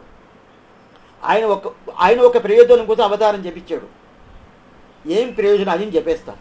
అది తెలిస్తేదా ఓ ఇది వల్ల అంటే అది చెప్పేదంతా చూస్తే ఓ స్వామి ఈయన విశిష్టాద్వైతుడు, ఈయన శ్రీ వైష్ణవుడు, అందువల్ల అద్వైతం గురించి ఏదో చెప్తున్నాడు. ఆయన వాళ్ళు అద్వైతులు, వాళ్ళు విశిష్టాద్వైతులు ఏదో చెప్తారు. ఆ విషయం కాదు ఇది నేను చెప్పేది. ఇప్పుడు కూడా ఆదిశంకరైనా కానీ వాళ్ళ మతస్థులైనా కానీ ఈ శ్రీ వైష్ణవుల గుడికి గోపురానికి కోయిలకి వచ్చారంటే వాళ్ళకి సపరేట్ అయిన మర్యాదలు ఉండాలి. మిగతాలు వస్తే ఆ మర్యాద లేదు. ఎందుకంటే వాళ్ళు వేదమార్గ ప్రతిష్టాపనాచార్యులను వాళ్ళకి పేరు. ఇప్పుడు నిన్న చూసాం కదా, వేదమార్గ ప్రతిష్టాపనాచార్యులు అని చెప్పి ఎవరికి చెప్పారు? స్వామి రామానుజులు చెప్పారు కదా. అదే వేదాన్ని తీసుకొచ్చి నిర్ణయం చేసిన వాళ్ళు. దాంట్లో ఏం సందేహాలు లేదు. ఎందుకు చెప్తున్నా అంటే అట్లా ఉన్నప్పుడు అప్పుడు వాళ్ళకి ఇలాంటి అభిప్రాయం వస్తుంది. వాళ్ళు ఇది సిద్ధాంతం, అది వాళ్ళ సిద్ధాంతం. అప్పుడు వాళ్ళ సిద్ధాంతం అందువల్ల ఇది ఒక తప్పైన అభిప్రాయం తీసుకోకూడదు. ఎందుకు చెప్తున్నా అంటే అప్పుడు శంకరాచార్యుల వాళ్ళు సిద్ధాంతం వేరు, మహాద్వాచార్య వాళ్ళ సిద్ధాంతం వేరు, అదే పరం వైష్ణవాయులు అనుకుంటే ఈ రామానుజుల వాళ్ళ సిద్ధాంతం వేరు. అయినా కూడా మతం శ్రీ వైష్ణవ మతమే, ముగ్గురికి ఒకే శ్రీ వైష్ణవ మతమే అని చెప్తారు. ఇంకొక విషయం చెప్తాను. ఇంకోటి అద్వైతులని పేరు స్మార్ధలకి అద్వైతులని పేరు. కొంచెం ఈ విషయం కొంచెం నిదానంగా చెప్తాను. చాలా మందిలో చాలా కన్ఫ్యూజ్ అయిపోయి ఉంటారు. ఇది అట్లనా అని ఏమీ తెలవకుండానే కొన్ని విషయాలతో సనాతన ధర్మం అనేది చాలా పాతది, ఎప్పుడు స్టార్ట్ అయిందనే తెలవదు. ఆ సనాతన ధర్మంలో ఇదన్నీ ఉండాలి. అద్వైతము, విశిష్టాద్వైతము, ద్వైతము, ఇది కొత్తగా వచ్చింది కాదు. అట్లా ఉన్నప్పుడు ఇది అన్నీ ఉన్నప్పుడు అప్పుడు దీంట్లో ఏం స్వామి తేడా? ఏం చూడంటే స్మార్ధలు అంటారు. స్మార్ధలని అద్వైతులకి పేరు. స్మార్ధలు అంటే ఏమంటే స్మృతిని జ్ఞాపకం చేసుకొని పూర్తిగా ఆ కర్మాలు ఏదేది కర్మాలో ఆ కర్మాలు జ్ఞాపకం చేసుకొని చేసేటోడిగా స్మార్ధలని పేరు. స్మార్ధలనే పేరు వైష్ణవాలు ఇష్టాద్వైతికులని చెప్పొచ్చు. స్మార్ధలనే పేరు అద్వైతికులు ద్వైతికులని చెప్పుకోవచ్చు. అట్లాంటి స్మార్ధలని వాళ్ళకి ఎవరికి శంకరాచార్య మతంలో ఉండేటోళ్ళకి స్మార్ధలని పేరు. అట్లయితే ఏమి ఆ మాత్రం వాళ్ళు కర్మాలు చేస్తూ ఉంటారు, పరిపూర్ణమైన చేస్తారు. అయితే శంకరాచార్య మతమేమే ఏది అన్ని అబద్ధమే సార్. అన్ని అబద్ధం వచ్చింది. కర్మ నిజమా అబద్ధమా? చేస్తూనే ఉన్నారు కదా. అప్పుడు ఏదో ఒకటి అక్కడ ఇక్కడ అడ్డం ఏదో ఒకటి వస్తుంది. ఆ అడ్డం అనేది నా లాస్ట్లో చెప్తాను. నేను ఎందుకోసం ఈ మాట చెప్తున్నా అంటే ఆయన మీద ఒక తప్పైన అభిప్రాయంలో ఈ మాట కాదు, ఆయన పాలసీ ఇది ఉంది. ఇప్పుడు వచ్చి అట్లా స్మార్ధలు ఉంటారు కదా, ఆ స్మార్ధలు ఆ కాలంలో ఎట్లా ఉన్నారు, ఈ కాలంలో ఎట్లా ఉన్నారు. ఇప్పుడు ఏమైపోయిందంటే శైవళ్ళు వేరు, స్మార్ధలు వేరు. అది మీరు తెలుసుకోవాలి. శైవాలు అనేది శాస్త్ర సమ్మతం లేకుండా ఆగమ శాస్త్రాన్ని తీసుకొని జరిపేటోళ్ళంతా శైవాళ్ళు. అట్లయితే శైవాలందరూ శివమతస్థులు, స్మార్ధలని ఆదిశంకరార్ మతస్థులందరూ వైష్ణవులు. ఇది కొంచెం బాగా తెలుసుకోవాలా. మీకు దీనికి ముందు కూడా చెప్పినాను, మళ్ళీ ఇప్పుడు కూడా చెప్తున్నాను. ఎందువల్ల ఇప్పుడు అట్లా అయిపోయింది, ఎట్లా మారిపోయిందంటే ఇప్పుడు శైవాళ్ళు స్మార్ధాలు ఇద్దరు ఒకటి కలిసిపోయారంటే ఎట్లంటే ఆది శంకరాచారి ఆయన పాలసీ అనేది వేరు. ఆయన పాలసీ ప్రకారం ఇప్పుడు ఎవరైనా ఉన్నారంటే అడియనికి తెలవలేదా చెప్తే ఉండొచ్చు, అడియనికి అనిపించలేదు. అయితే శుద్ధ అద్వైతం చాలా గొప్పది, దాంట్లో సందేహమే లేదు. అయితే ఎందువల్ల వాళ్ళు ఇప్పుడు ఏమైపోయిందంటే శైవలు అదే ప్రకారం ఈ ఆది శంకరాచార్య మతంలో ఉండేటోళ్ళు శైవాలు అనే చెప్పేది నేను ఎవరిని చెప్తున్నానంటే బ్రాహ్మణ వంశం కాకుండా ఉండేటోళ్ళంతా శైవ మతంగా ఉన్నారు. శైవ మతం అంటే శివమతం, పశుపతి మతం. ఆ పశుపతి మతం ఆయన ప్రవర్తించిన శివబిర్బోడు, శివుడే ప్రవర్తించాడు. 65 శాస్త్రాలు ఆయన రాసి దానికి శైవ మతాన్ని ఒక స్థాపనం చేసి, అయితే శాస్త్ర సమ్మతంగా ఉండే మతం శైవ మతం కాదు. అయితే ఆది శంకరాచార్య మతం శాస్త్ర సమ్మతమైన మతం, దాని మీద వాళ్ళకి వైదిక మతంని పేరు. శైవ మతంకి వైదిక మతంని పేరు కాదు. శైవ మతం అనేది వైదికం కాదు. ఇప్పుడు ఇది చెప్తున్నాను స్వామి మీరు ఏం ఇట్లా మాట్లాడుతున్నారంటే ఉన్న నిజం ఇది, ఉండే నిజం ఇది. ఇప్పుడు మారిపోయింది అంటే శైవలు స్వాదులు ఒకటైపోయిన తర్వాతనే శైవాలికత విభూతి అనేది ఉండదు, స్వార్థాలకి విభూతి అనేది లేదు. స్వార్థాలనికి ఊర్ధపుండ్రం ఉంటుంది. ఊర్ధపుండ్రం అంటే ఇట్లా వేసుకునేది. వాళ్ళు ఏం చేస్తున్నారంటే స్వార్థాలు గోపీ చందనం, కుంకుమం, పసుపు దీన్ని పెట్టుకుంటారు. అదే శైవాళ్ళు గోపీ చందనం పెట్టుకోరు, కుంకుమ పెట్టుకోరు. వాళ్ళకి శివుడి శ్మశానంలో ఉండే ఆ విభూతిగా వాళ్ళకి ప్రసాదం, ఆ ప్రసాదనిదా వాళ్ళు ఇట్లా వేసుకుంటారు. అప్పుడు శైవాలు అనేది వేరు. అదే ప్రకారం ఆదిశంకర సంప్రదాయం ఉండే స్మార్థలు అనేది వేరు. ఆదిశంకరుడు శ్రీ వైష్ణవుడు అంటే ఏమర్థం అంటే నేను ముందు చెప్పాను. వైష్ణవుడు అంటే విష్ణువే దేవుడు, మిగతా పరదేవుడు లేదు అనే ఒక సంబంధం ఉండేటోడుదా వైష్ణవుడు. ఆదిశంకరుడు నారాయణ ఈశనశీలగా నారాయణగా, ఇది ఆదిశంకరుడు ఆయన చెప్పిన మాట. అది ఈశ్వరుడు అనే శబ్దమే శ్రీమన్నారాయణుడికిదా చెప్తుందే కానీ మరెవరికి లేదని చెప్పి ఆయనే చెప్పినాడు. ఆయన స్మృతిలోనే ఉండాలి. అట్లా ఉన్నప్పుడు ఆ కాలంలో ఆదిశంకరుడికి విభూతి లేదు, ఆ కాలం ఉన్న స్మార్థలకి విభూతి లేదు. ఇప్పుడు ఒక 400-300 సంవత్సరం ముందు ఈ చాలా బయట నుంచి చాలామందిలో వచ్చేసారు జగడాల విషయానికి. దాని తర్వాత ఇంగ్లీష్ పీరియడ్ వచ్చింది. దానికి ముందు ఆ ఉత్తర దేశం నుంచి చాలామందిలో వచ్చేసారు. ఎన్నో గుడి గోపురం అంటే ఇంచేశారు, ఎన్నో శ్రీవైష్ణవం అంతా చంపేశారు. వాళ్ళ పేరు నేను చెప్పలేదు. అప్పుడు ఏమైపోయింది, అప్పుడు కొంచెం మార్పు వచ్చేసింది. చాలా హిందూ అనే పేరు అనేదే లేదు. హిందూ అనే పేరు ఇంగ్లీషోడు పెట్టాడు, మనకి హిందూ అనే పేరే లేదు. సనాతన ధర్మం అంటారు. ఇప్పుడు కూడా మీరు కొన్ని ఈ రికార్డ్స్ అంతా ఎత్తి చూశారంటే, ఒక 100 సంవత్సరాలకున్న రికార్డ్స్ ఎత్తి చూశారంటే, పిల్లలు సర్టిఫికెట్ ఉంటుంది కదా, స్కూల్ సర్టిఫికెట్, కాలేజ్ సర్టిఫికెట్, దాన్ని చూస్తే వీళ్ళు ఏం మతం వేస్తే శివ మతమా విష్ణు మతమా అని వేసి ఉంటారు. హిందూని వేసి ఉండరు. వెనకాల వచ్చింది అది పోనీ. ఇప్పుడు అది ఇప్పుడు నాకు ఇప్పుడు తెలియదు. అయితే ఆదిశంకరాచార్య ఊర్ధ్వపుండ్రం చేసుకున్నాడు. ఎందుకు చెప్తున్నానంటే అప్పుడు ఇలాంటి ఒక మార్పు అనేది వచ్చేసింది. మార్పు వచ్చిన తర్వాత ఏమైపోయిందంటే, ఓ ఆదిశంకరుడు అంటే ఆయన శైవుడు అని ఒక అర్థం వచ్చేసింది. శైవుడు కాదు ఆయన. ఎట్లా ఆయన వైష్ణవుడు అంటే ఎట్లా అంటే ఆయన మతం వైష్ణవ మతం బాగా తెలుసుకోవాలా. ఆ సిద్ధాంతం వేరు. సిద్ధాంతం ఇదే సిద్ధాంతం చెప్పలేదు. అయితే మతం అనేది ఒకే మతం. ఆది శంకరాచార్య కానీ, మాధ్వాచార్య కానీ, రామానుజాచార్య కానీ ఒకే మతం. అందువల్ల వాళ్ళు ఆ కాలంలో త్రియక్ పుండ్రం పుండ్రం అంటే త్రినామం ఇది వేసుకుంటారు. దాని తర్వాత ఇట్లా వచ్చింది అనేది శైవ మతస్సులో. అయితే ఇప్పుడు ఏమైపోయిందంటే స్మార్థాలు అందరూ ఆదిశంకర వాళ్ళ పరిస్థితుల్లో వాళ్ళు దీంట్లో అట్లే వస్తారు కదా పరంపరగా, వాళ్ళందరూ ఇప్పుడు మారిపోయారంటే ఇటు వేసుకున్నారు. ఇప్పుడు అది పోనీ, ఇప్పుడు అది వాళ్ళ సౌకర్యం అది కొనండి. అప్పుడు ఇట్లా ఉన్నప్పుడు శంకరాచార్య అనేది రామానుజుడి కన్నా ముందు పుట్టినాయన. ఇప్పుడు శంకరాచార్యుడికి ఆయన అవతారం చేసే కాలం అనేది వేరు, రామానుజుల వారు అవతారం చేసిన కాలం అనేది వేరు. ఇద్దరికి దగ్గర దగ్గర 400-500 సంవత్సరాల తేడా ఉండాలి. శంకరాచార్య ఆయన పెద్ద ఆయన, రామానుజ స్వామి ఇప్పుడు ఒక 5-6 సంవత్సరం ముందు 1000 సంవత్సరాలు అయింది. అట్టయితే శంకరాచార్య వాళ్ళు 1400 సంవత్సరం ముందు పుట్టారు. ఇది తేడా. ఇప్పుడు ఆయన అద్వైతాన్ని ఆయన నిర్ణయం చేసి ఆయన కాలం ఆయన పెంచరా, ఆయన చాలా స్వల్పకాలమే ఉన్నారు, చాలా సంవత్సరాలు లేదు. రామానుజుల వారు 120 సంవత్సరాలు ఉన్నట్టు ఆ ప్రకారం శంకరాచార్య స్వామి వాళ్ళు ఉన్నారంటే లేరు.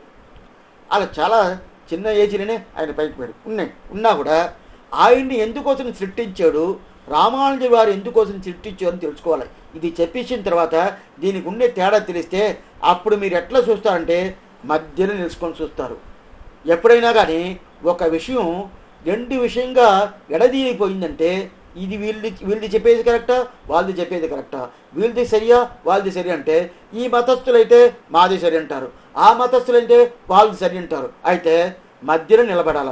మధ్యలో నిలుచుకొని ఎవరు శాస్త్రం ఏం చెప్తుంది, శాస్త్రం ఎవరికి ప్రాధాన్యం ఇస్తుంది, శాస్త్రం చెప్పిన మాట ప్రకారం ఎవరు వినిండారు, ఆ శాస్త్రం చెప్పిన ప్రకారం ఎవరు తీసుకున్నారు అది తీసుకోవాలన్నా. కానీ ఇది వైష్ణవులకు లేదు, స్మార్థులకు లేదు, మాధ్వాలకు మనం ప్రాధాన్యం చేయకుండా మధ్యన నిలిచి చూసామంటే అప్పుడు దీనికి ఏదైనా అర్థమవుతుంది. ఇప్పుడు ఆదిశంకరాచార్య ఆ స్వామి వాళ్ళని ఎందుకు అవతరిపించారంటే ఆయన పీరియడ్లో కొంచెం ఇదంతా తెలుసుకోండి. ఆయన పీరియడ్లో ఈ సనాతన ధర్మానికే చాలా ఆప్తి వచ్చేసింది. ఆప్తి అంటే అప్పుడు శాస్త్రమే మనకి దొరకద్దా అనే ఒక పెద్ద ఒక ఆప్తి వచ్చేసింది. ఎందువల్లంటే అప్పుడు బౌద్ధ మతం, జైన మతం పూర్ణంగా ఉనింది. బౌద్ధ జైన మతం అనేది ఏంటంటే శాస్త్రం లేదు, శాస్త్రం అనేది అబద్ధం కాదు, శాస్త్రం లేదు, శాస్త్రాన్ని నమ్మబాకండి. ఈ బౌద్ధ మతం బుద్ధావతారం, ఆ బుద్ధావతారం చేసింది కూడా శ్రీమన్నారాయుడు.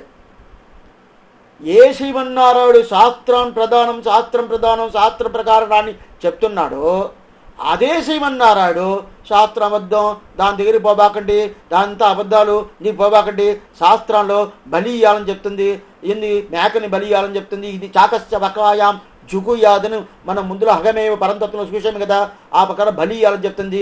మనకి ఎందుకు కావాలా, మనకి అహింస పరమాధర్మగా, అహింసంద ధర్మ, అహింసంద ప్రధానం, ఆ అహింసను వదిలేసి ఈ ప్రకారం చేయొచ్చా, శాస్త్రం ఎట్లుందో చెప్తుంది, అదంతా నమ్మబాకండి ఓను ప్రకారం చేశాడు.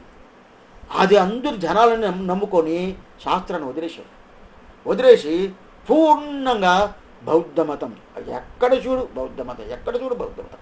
అట్లాంటి పీరియడ్లో అవతరించాడు స్వామి శంకరాచార్యులు.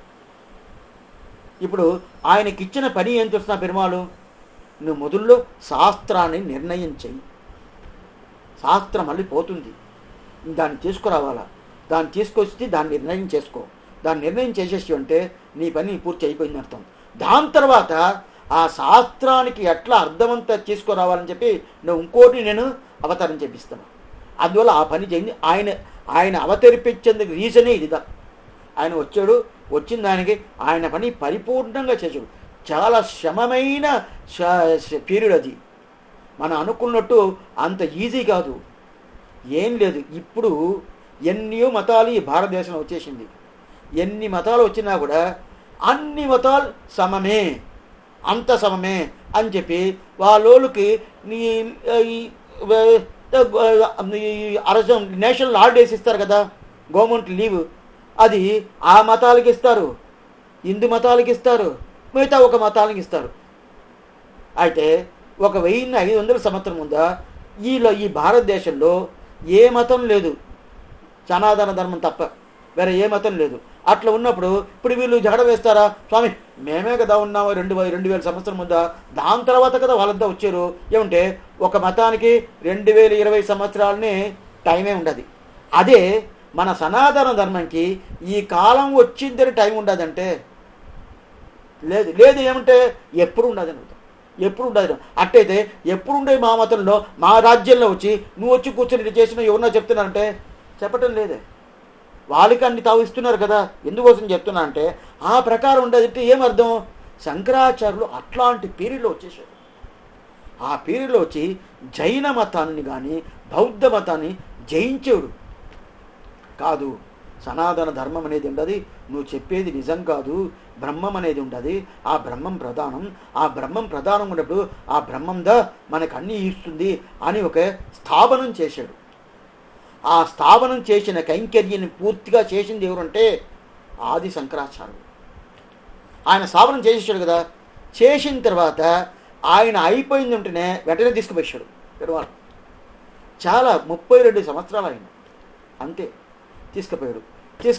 అయితే ఆయన రాయకుండా ఉండే చిల శివశక్తులన్నీ ఆయన రాసినట్టుగా ఇప్పుడు బయట చాలా ప్రవర్తిస్తున్నారు. ఆయన రాయలేదు, వెనకలు వచ్చిన రాసేసి ఇది ఆది శంకరాచార్య రాసింది, ఇది ఆది శంకరాచార్య రాసింది అని చెప్పి ఆయన ప్రకారం ఏంటంటే ఆయన ప్రకారం ఈశనశీలగా నారాయణగా అని చెప్పిన తర్వాత అది వెనకాల రాసేశారు కొన్ని. అది కాకుండా ఆయన వ్యాఖ్యానమే పురుష సూక్తానికి కానీ పక్షి సూక్తానికి వ్యాఖ్యానమే ఆయన రాసింది కాకుండా వెనకాల ఉంటుంది మార్చి రాసేసి ఇది ఆయన రాసినట్టుగా చూపిస్తున్నాడు. అయితే ఆయన ఆదిలో రాసిన దానికి ఇప్పుడు రాసిన దానికి తేడా కనిపిస్తుంటే దానికి మాటలేదు. అది పోనీ అది వెతుకుని ఎందుకు చెప్తున్నా అంటే ఆయన వైష్ణవుడు, ఆయనకి ఈ పని చేశాడు. ఆయన ఈ పని చేసిన తర్వాత ఆయన దాని తర్వాత ఆయన ఏం చేయాలంటే అప్పుడు ఈ సిద్ధాంతం తీసుకొచ్చేసాడు. ఇది సనాతన ధర్మాన్ని ఎక్కడో పోయి దాసికి ఉండేది ఆ ధనాన్ని బయట తీసుకొచ్చిన తర్వాత దానికి పాలసీ ఇవ్వాలి కదా. ఇది పద్ధతి, ఈ ప్రకారం ఈ ధర్మం, ఈ సనాతన ధర్మం చూపించాలి కదా. చూపించాలంటే ఆయనకి దానికి ఉన్న టైం లేదు. అప్పుడు ఏం చేశాడంటే ఆ బౌద్ధ మతంలో వాళ్ళు ఏం పాలసీ పెట్టుకున్నారో దాన్ని అట్నే తీసుకొచ్చి దీంట్లో పెట్టేసి ఏం చేశాడంటే బ్రహ్మం మధ్యలో ఒకటి పూజ చేసేసాడు. దాంతో ఆయనకి టైం లేకుండా పెరుమాళ్ తీసుకుపోయాడు. ఇంకా ఆయన చేసి ఉండాలా, చేయని దానివల్ల ఇదేదా అని అయిపోయింది. అయితే పెరుమాళ్ ఏం చేశాడంటే లేదు, ఇన్ని ఆ దాసిపోయిన సనాతన ధర్మం శాస్త్రాన్ని తీసుకురావాలా, ఆ పని శంకరాచార్యులు సరిగ్గా చేసేసాడు. ఇంకా సనాతన ధర్మం ఉండే ఆ శాస్త్రానికి అర్థం చెప్పేది ఆయన టైం లేకుండా నేను తీసుకుపోయాను. ఇంకా అర్థం చెప్పాలి కదా, దానికి అర్థం చెప్పేదానికి నేనేం చేస్తాను, రామానుజుల వారిని అవతరింపించండి అని చెప్పి మళ్ళీ రామానుజులు అవతరించాడు. ఇది ఎలాగంటే ఒక విషయం చెప్తాను. ఇదంతా ఇప్పుడు దీనికి ఈ రెండో వార్త ఏంది, దర్శనం భేదయ్యవచ, దీనికి సంబంధం లేదు. అయితే చాలా మందిని ఏమనుకుంటారంటే ఆది శంకరాచార్య శైవుడు, రామానుజ స్వామి వైష్ణవుడు, మాధ్వాచారి మాధ్వరు అని ఈ ప్రకారం తీసుకొస్తారు. ముగ్గురు వైష్ణవుడు. అట్లా ముగ్గురు వైష్ణవులు ఉన్నప్పుడు ఇది ఎందుకోసం ఈ వారు అయిపోయింది, దాని మీద ఈ విషయం చెప్పాను. ఇప్పుడు రామానుజ స్వామి ఏం చేశారంటే సృష్టించినప్పుడు వాళ్ళు ఆయన చేసి పెట్టేయడు, శాస్త్రాన్ని తీసుకొచ్చి బయట పెట్టేశాడు. ఇంకా శాస్త్రం భద్రంగా ఉంటుంది. ఎప్పుడు దీని ముందు కనిపించలేదే, ఆ కనిపించకుండా ఉండి తీసుకొచ్చి పెద్ద కైంకర్యం, అది సామాన్యం కాదు. అది ఆయన ఆది శంకరాచార్య లేదంటే ఇప్పుడు శాస్త్రం మనకు ఉంటుందా అనేదే సందేహాలదా చెప్పలేదు. అది ఆయన పెద్ద కైంకర్యం. ఆయన అది కాబట్టి ఆ రోజు ఆయన అవతారం చేయకుండా ఉన్నాడంటే, లేదు వాళ్ళ దగ్గర నుంచి ఆ జయంతి తీసుకొచ్చి పెట్టలేదంటే ఈరోజు సనాతన ధర్మం హిందూ అని చెప్పుకుంటాం కదా. చెప్పనవద్దా అంటే చెప్పను కాదు, తప్పకుండా దాంట్లో ఏమి తెలియదు. అట్లాంత మగనీయుడు అది శంకరాచార్యుడు. ఇప్పుడు దాని తర్వాత ఈయన్ని అవతరించాడు. ఆయన పని అయిపోయింది, ఆయన దేనికోసం అవతరింపించిన ఆ పని అయిపోయింది. రామానుజ స్వామి ఇంక నువ్వు పోయి ఆ సనాతన ధర్మ ఆ శాస్త్రానికంతా అర్థాలు చెప్పు, పరిపూర్ణమైన అర్థాలు చెప్పు అని దీన్ని తీసుకొచ్చాడు. ఇది యథా ప్రకారం అంటే దీనికి ఒక ఎగ్జాంపుల్ చెప్తాను. ఆళ్వార్లు అవతారం కలియుగం పుట్టక ముందు, కలియుగం పుట్టిన తర్వాత 500 సంవత్సరం వరకు ఆళ్వార్ల అవతారం. దాని తర్వాత ఆళ్వార్ల అవతారం పూర్తి అయిపోయింది. అయితే ఆళ్వార్లు అవతరించేందుకు ఏం రీజన్ అంటే భగవంతుడు ఈ లోకాన్ని పూర్తిగా మార్చుకోవాలా, అందరూ శ్రీమన్నారాయణని పట్టుకోవాలా, అందరూ మోక్షానికి రావాలా, ఈ సంసార సంబంధం లేకుండా పరిపూర్ణమైన ఆ శ్రీవైకుంఠంకి వచ్చి నిత్య అనుభవంలో ఉండాలని చెప్పి ఆళ్వార్ను అవతరింపించాడు. వాళ్ళు బాగానే అవతారం చేశాడు, పాసురాలన్నీ బాగానే చెప్పాడు, అన్నీ చేశాడు. అయితే భగవంతుడికి ముందు పూర్వాచార్యులు నాదమని వీళ్ళంతా అవతారం చేపిస్తాలనే అభిప్రాయం భగవంతుడికి లేదు.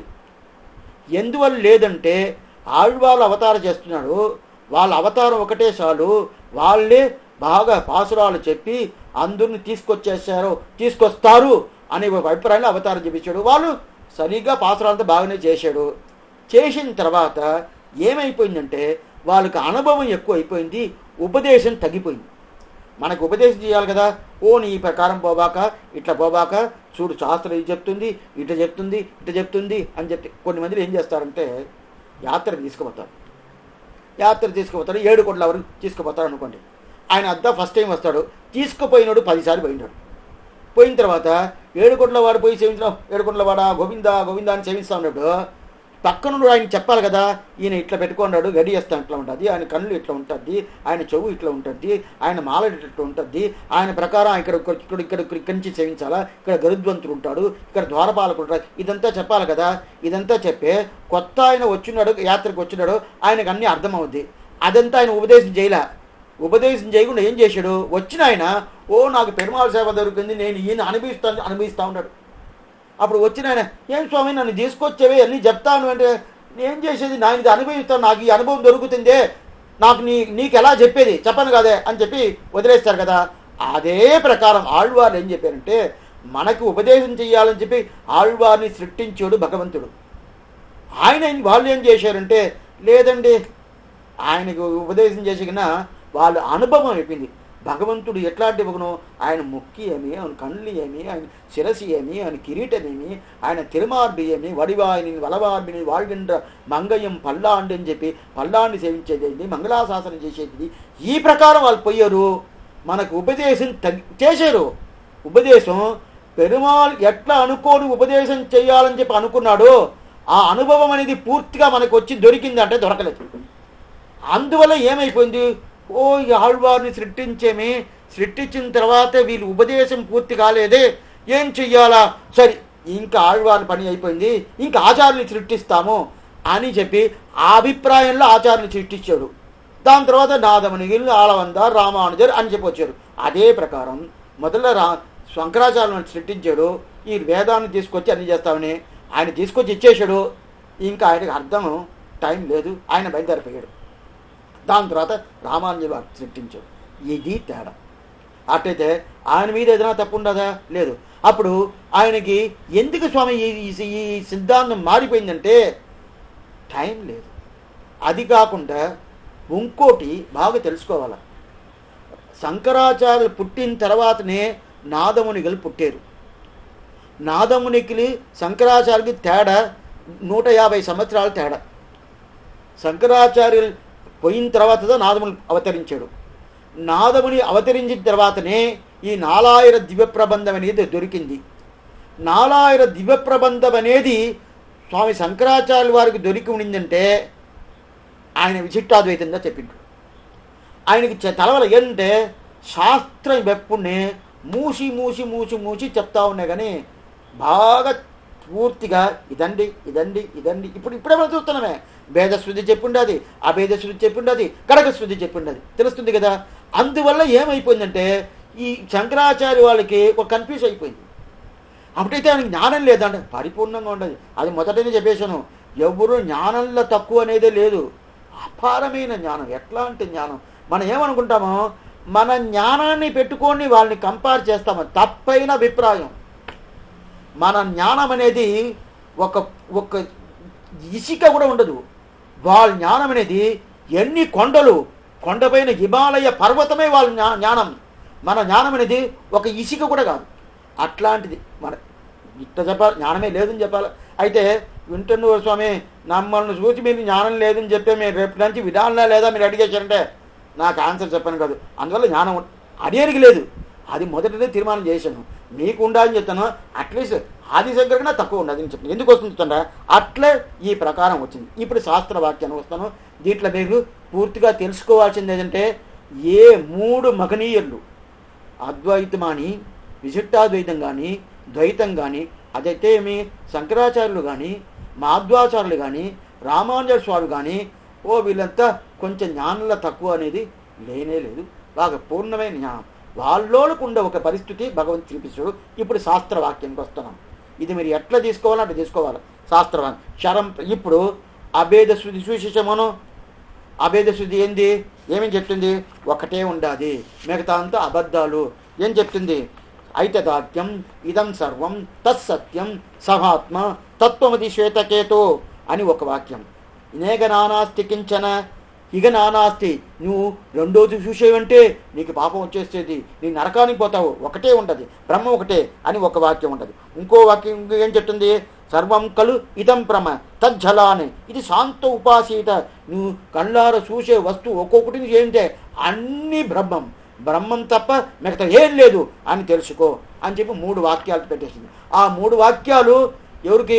శంకరాచార్యకి అనుకూలంగా ఉండాలి. అనుకూలంగా ఉండాలంటే ఆయన ఏం చెప్తాడో, ఆయన పాలసీ ఏమో, ఆయన సిద్ధాంతం ఏమో అదే ప్రకారం సాక్ష్యవాక్యం ఉండదు, శాస్త్రవాక్యం ఉండదు. ఆ శాస్త్రవాక్యాన్ని పెట్టుకొని ఆయన చెప్పేశాడు. ఇది అభేదశృతి. సరే, ఇప్పుడు మనం భేదశృతి చూడాలి.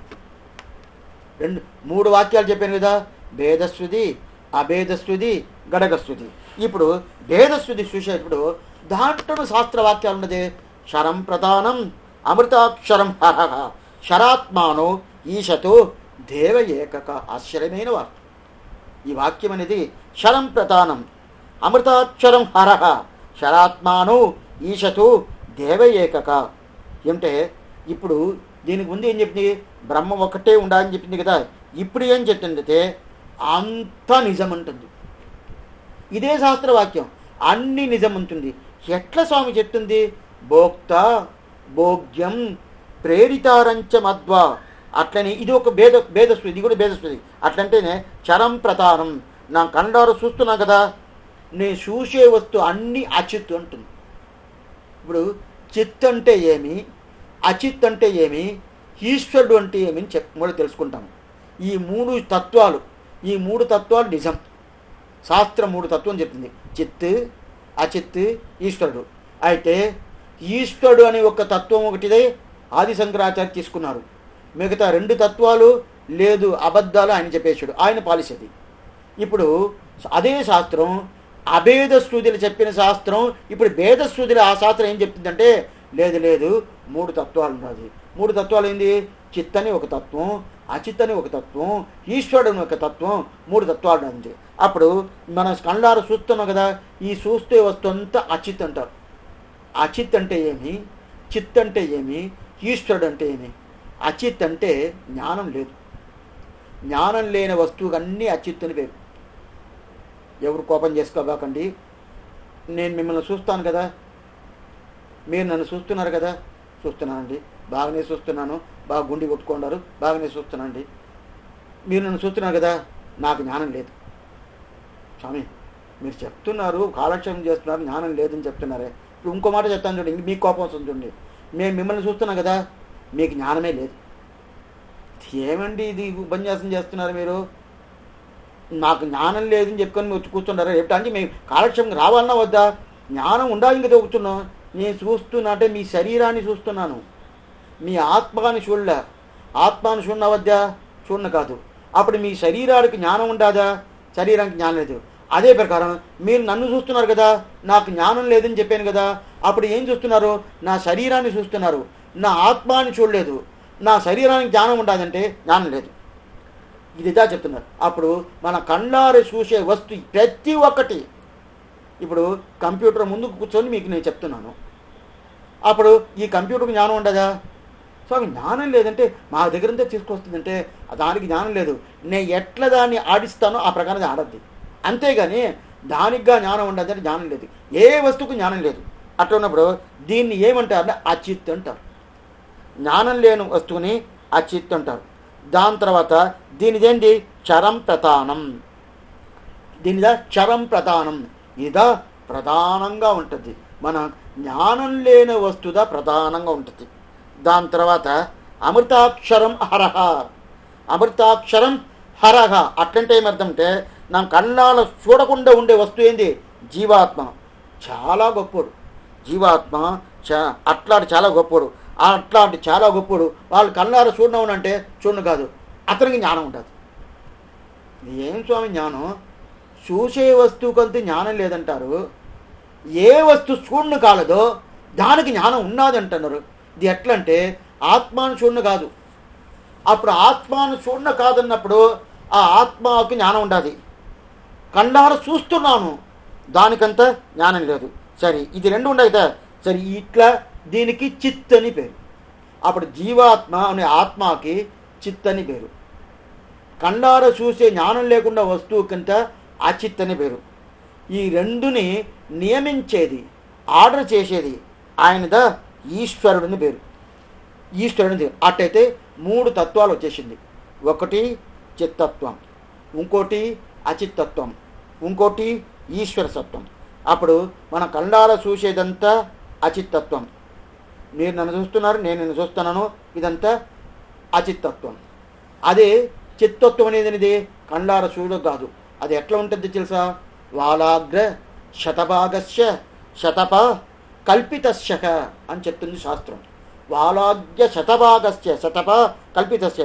ఈ యొక్క ఒడ్లు ఉంటుంది కదా, ఒడ్లు ఉంటే మన అక్షత చేస్తాం కదా, అక్షంతులు అంటారు కదా. అక్షింతులు చెయ్యాలంటే సామాన్య బియ్యంలో చేసేది అక్షింతులని కాదు. అయితే ఇప్పుడు అర్థం చేసుకుంటాను. ప్రతి ఒక్కరు అక్షింతులు చేయాలంటే ఒడ్లు, ఆ ఒడ్లు అడుగున కింద ఇట్లా రౌండ్గా చిన్న అంత కొద్ది ఉండాలి. అట్లాంటి బియ్యం తీసుకునేది అక్షింతలు చేయాలి. దానికి అక్షత అని పేరు. అది ఎందుకలనే తర్వాత ఎప్పుడు నా టైం వచ్చినప్పుడు చెప్తాం. అప్పుడు ఆ ఒడ్డు కింద ఇంత కొద్ది రౌండ్గా ఉంటుంది కదా, దాన్ని తీసుకోండి. ఒడ్లు పూర్తిగా తీసుకోకూడదు, దాన్ని తీసుకోవాలి. దాన్ని తీసుకొని దాన్ని 100 భాగాలు చేయాలి. ఎట్లా నరుకుతారో తలవదు. 100 భాగాలు చేయాలి. ఎంత వస్తుంది స్వామి? అది ఎంత వస్తుంది? కంట్లే తలవదండి. దానిపోదు. దాంట్లో 100 భాగాలు చేస్తే దాంట్లో 1 భాగం వస్తుంది కదా, వస్తుంది. కంట్లో ఎక్కడ చూస్తాము? ఏదో బైనాకులు పెట్టి ఏదో పెట్టుకుని చూస్తాం అనుకోండి. చూసాము, దాంట్లో 1 భాగం తీసుకోవాలి. తీసుకున్న తర్వాత మిగతా 99 తోసేయాలి. 99 చూసేసి 100 భాగంలో 1 తీసుకోవాలి. 1 తీసుకున్నానా, 1 తీసుకున్న ఆ దాన్ని మళ్ళీ 100 భాగం చేయాలి. దాన్ని 100 భాగమా? అదే నా కళ్ళు తెలవదంటే దాన్ని మళ్ళీ 100 భాగం చేసి దాంట్లో 1 తీసుకున్నామంటే అది ఆత్మ సైజ్ అంటారు. ఆత్మకు సైజ్ ఉండదా? ఉండదు. కళ్ళ చూడనవుదా? సూక్ష్మంని పెడదాం. మా కళ్ళారు చూడనవద్దు, సూక్ష్మాన్ని పెరు. అదిదా శాస్త్రం ఏంటుంది? వాలాగ్ర శతభాగస్య శతప కల్పితస్య అని చెప్తుంది. అంత చిన్నది, మన కళ్ళారు చూడది బైనాకుల పెట్టి కూడా చూడడం కాదు, అట్ట చాలా చిన్నది. అట్లాంటి చిన్నదా ఏం చేస్తుంది? మన శరీరాన్ని అదిదా రక్షిస్తుంది. అది లేదంటే శరీరం లేనే లేదు. అది ఉండిందంటే శరీరం పూర్తిగా ఉంటుంది. ఏమంటే అది మన కళ్ళారు చూడవద్దంటే చూడనే కాదు. అది శూన్య కాదంటే దానికిదా జ్ఞానం ఉండదా, కానీ మిగతా దేనికి జ్ఞానం లేదు. మిగతా మన కళ్ళు చూసేదేనికంత జ్ఞానమే అనేదే లేదు. సరే స్వామి, దానికిదా జ్ఞానం ఉండదంటే నా చేతులు ఉండదు, చేతులకు జ్ఞానం లేదా? లేదు. కళ్ళు ఉండదు, కన్నుకి జ్ఞానం లేదా? లేదు. చెవు ఉండదు, చెవుకి జ్ఞానం లేదా? స్వామి, కన్నుకి జ్ఞానం లేదు, చూసొద్దా? చూడదు కదా. కంటికి జ్ఞానం లేదు, చెవుకి జ్ఞానం లేదు, చేతులకు జ్ఞానం లేదు. అదే ప్రకారం ఏంది, కాలుకు జ్ఞానం లేదు. సరే స్వామి, ఇదంతా జ్ఞానం లేదు చెప్తుండే. సరే, ఇక్కడ ఉండదే ఏంది బ్రెయిన్, మెదుటు, దానికి కూడా జ్ఞానం లేదని చెప్పేస్తారు మళ్ళీ. అవును, జ్ఞానం లేదు. ఇదేంటి స్వామి, బ్రెయిన్కి జ్ఞానం లేదని చెప్తారు. ఇక్కడ సైంటిస్ట్ అంతా ఏం చెప్తున్నా? బ్రెయిన్ ఉండదా, మెదడు ఉండదా? నీకు ఎవరినో ఒకరు అరిచేరుంటే మెదడు పెట్టుకుంటావా? ఏంది ఇట్లా చేసేవే అని చెప్తారు కదా. ఏం స్వామి, జ్ఞానం లేదంటే దానికి పోయి జ్ఞానం లేదంటారా? జ్ఞానం లేదు. ఎట్లా జ్ఞానం లేదని చెప్తానని తెలుసుకోవాలా. వీడు అయిపోయింది, ఈయన కాలం అయిపోయింది, కింద పడిపోయాడు, ఈయన తీసుకుపోయేదని 9 కావాలా. అప్పుడు దీనికి ముందు ఒక 10 నిమిషాలు బాగానే మాట్లాడుతూ ఉన్నాడు. ఇప్పుడు ఆయన తట్టేను, స్వామి లేసుకోండి స్వామి, ఆయన పేరు రామస్వామి, లేసుకోండి స్వామి, ఏంది నువ్వు పండుకోండావు, ఇప్పుడే కదా ఏదైనా మాట్లాడి లేసుకుంటే, లేదే ఏం పలకలేదు. ఏం స్వామి పలకలేదు?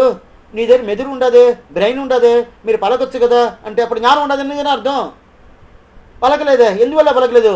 జ్ఞానం ఉండే వస్తు బయలుదేరిపోయింది, లేదు దాంట్లో లేదు. అప్పుడు జ్ఞానం ఉండే వస్తు పోయిన దానివల్ల ఆయన దగ్గర మాట్లాడదా. అప్పుడు జ్ఞానం ఉండే వస్తు ఏది? ఆత్మ. ఆ ఆత్మ దీని లోపల ఉండే వరకు పూర్ణంగా ఈ శరీరం పనిచేస్తుంది. ఆ ఆత్మ బయలుదేరిపోయిందంటే ఏమవుతుంది?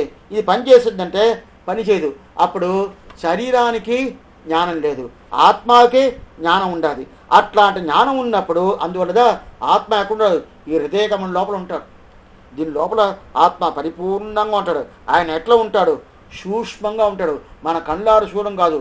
నేను నేను నేను అని ఒక శబ్దం పెట్టుకొని ఆయన ఆ శబ్దంతో నేను చెప్పుకుంటా ఉంటాడు. దీనిదా అగం శబ్ద ఘోషరత్వం అంటారు. అగం శబ్ద ఘోషరత్వం అంటారు. అప్పుడు ఇదంతా దేనికి చూస్తున్నాము? అమృతాక్షరం హర శరాత్మానో క్షరం ప్రధానం. అమృతాక్షరం హర శరాత్మానో ఈశతో దేవ ఏకక అనే ఒక శాస్త్రవాక్యానికి ఉండే అర్థం చూస్తున్నాము. ఇది ఏంది? భేదశ్రుతి. మనం ముందు అభేదశ్రుతి ఏమని చూసేసాము. దాంట్లో అభేదశ్రుతిలో చెప్పింది ఏమి? బ్రహ్మ ఒకటే, మిగతాలన్నీ అబద్ధాలు, మిగతా అంతా ఉండాదని చెప్తే మీకు నరకం, అది కాకుండా మిగతా ఉండాలని చెప్తే మీరు మోక్షానికి పోను కాదు అని చెప్పి దాంట్లో చెప్పేసింది. ఇది అభేదశుద్ధి. ఇప్పుడు భేదశుద్ధిలో ఏం చెప్తుంది? చిత్ అనేది ఉండదు, అచిత్ అనేది ఉండదు, ఈశ్వరుడు అనేది ఉండదు అని చెప్తుంది. అది చెప్పింది కాకుండా ఈ ఈశ్వరుడి సత్వంని వెనకాల చూస్తాము. ఇప్పుడు ఈ అచిత్తత్వం శరీరం, చిత్తత్వం అనేది ఈ జీవాత్మ. ఈ జీవాత్మ ఏంటుంది? ఆత్మతత్వం. ఈ ఆత్మతత్వం ఏం చెప్తుంది? అహం శబ్ద ఘోషరత్వం. అహం అహం అహం. ఇప్పుడు మొదటి వార్త ఏం చూసాము? అహమేవ పరం తత్వం చెప్పాడు కదా తేపరమాలు. అప్పుడు అహమని చెప్పాడు, నేను నేను చెప్తాను కదా. అప్పుడు నేను నేను ఏది చెప్పుకుంటుందంటే ఆత్మ చెప్పుకుంటుంది, శరీరం చెప్పదు. ఆత్మగా చెప్పుకుంటుంది కానీ శరీరం చెప్పదు. అప్పుడు ఈ శరీరం జ్ఞానం లేదు, ఆత్మ జ్ఞానం ఉండే వస్తువు. ఈ శరీరం అచిత్తు, ఆత్మ చిత్తు అని తెలుస్తుంది. సరే స్వామి, మన కంట్లార చూసేదానికంతా జ్ఞానం ఏం చేస్తుంది. సరే స్వామి, ఇట్లా ఉండదే, కంట్లో చూసేదికి జ్ఞానం ఉండే దగ్గర ఉండకూడదా? అట్లా ఉంటే బాగుంటుంది అందు కదా. ఆ కంట్లో చూసి ఆ భగవంతుని పట్టుకో, ఆయనకి జ్ఞానం ఉండాలి కదా, ఆయన్ని పట్టుకో అని చెప్తాడు. సరే, ఇప్పుడు విషయానికి వస్తాం. శరం ప్రధానం అమృతాక్షరం హర శరాత్మానో ఈశతే దేవ ఏకక అంటారు కదా. శరం ప్రధానం అచిత్. అచిత్ అంటాం. అచిత్ అంటే ఏమి? జ్ఞానం లేదు చూసాంగా. ఆ జ్ఞానం లేని వస్తువులంతా చెడిపోయే వస్తువులు అని అర్థం. చెడిపోయే వస్తువు అంటే ఎట్లా స్వామి? ఇప్పుడు మీ ఈ శరీరమే ఉండదు, ఈ శరీరం చెడిపోయే వస్తువు ఉంటే అవును 80, 90, 100 తెలవదు. కొన్ని మందికి 10, కొన్ని మందికి 20 సంవత్సరాలు, కొన్ని మందికి 30 సంవత్సరాలు. తర్వాత ఎంత పోతేనో స్వామి రామానుజుల వారిని 120 సంవత్సరాలు ఉన్నారు. దాని తర్వాత 130 పెట్టుకోండి, 800 పెట్టుకోండి, ఎప్పుడో కుదర పోతుంది కదా. అప్పుడు ఈ వస్తువు చెడిపోయేది కదా. అప్పుడు ఇది అచిత్ కదా. అచిత్ అంటేనే చెడిపోయే వస్తున్నారు. చెడిపోయే వస్తుంటే పూర్ణంగా చెడిపోతుంది అర్థం కాదు. బాగా ఇది కొంచెం తెలుసుకోవాలా. ఇది ఈ విషయం గురించి తత్వత్రయంని ఒక గ్రంథం స్వామి పిల్లలోకాచార్య రాసినారు. ఆశ్చర్యమైన గ్రంథం. తత్వత్రయం అంటే, త్రయం అంటే 3, తత్వం అంటే ఏంది? చిత్తు, అచిత్తు, ఈశ్వరుడు అని 3 తత్వాలు. ఆ 3 తత్వాలకు ఉండే స్వభావం, స్వరూప స్వభావం ఏమనేది నిండా విపులంగా ఎక్సలెంట్గా ఆయన ఆ తత్వత్రయమైన ఒక గ్రంథం రాసి ఉన్నారు. ఇప్పుడు దాన్ని మన పోతి ఉంటే ఎక్కడో పోద్ది. ఇప్పుడు ఈ విషయం వస్తాం. ఇప్పుడు ఆ అచిత్ అనేది ఈ శరీరం, మన కళ్ళారు ఏ వస్తువైనా, పుస్తకం కానీ, టీవీ కానీ, కంప్యూటర్ కానీ, ఏదైనా ఒకరోజు పోతుంది. అయితే ఒకటి 4 రోజులు పోవచ్చు, ఒకటి 40 రోజులు పోవచ్చు, ఒకటి 400 సంవత్సరాలు పోవచ్చు, ఒకటి 4000 సంవత్సరాలు పోవచ్చు. ఎప్పుడైనా ఒకరోజు పోతుందా ఉంటుంది. పోకుండా ఉండేది అనేది లేదు. అప్పుడు ఇదన్నీ అచిత్తు. అయితే ఇట్లాంటి అచిత్ అనే వస్తువు అయితే పోతుందంటే ఏమర్థంటే పూర్ణంగా పోతుంది అర్థం కాదు. అచిత్తు నిత్యమే. ఏం స్వామి మీరు మళ్ళీ కన్ఫ్యూజ్ చేస్తున్నారు?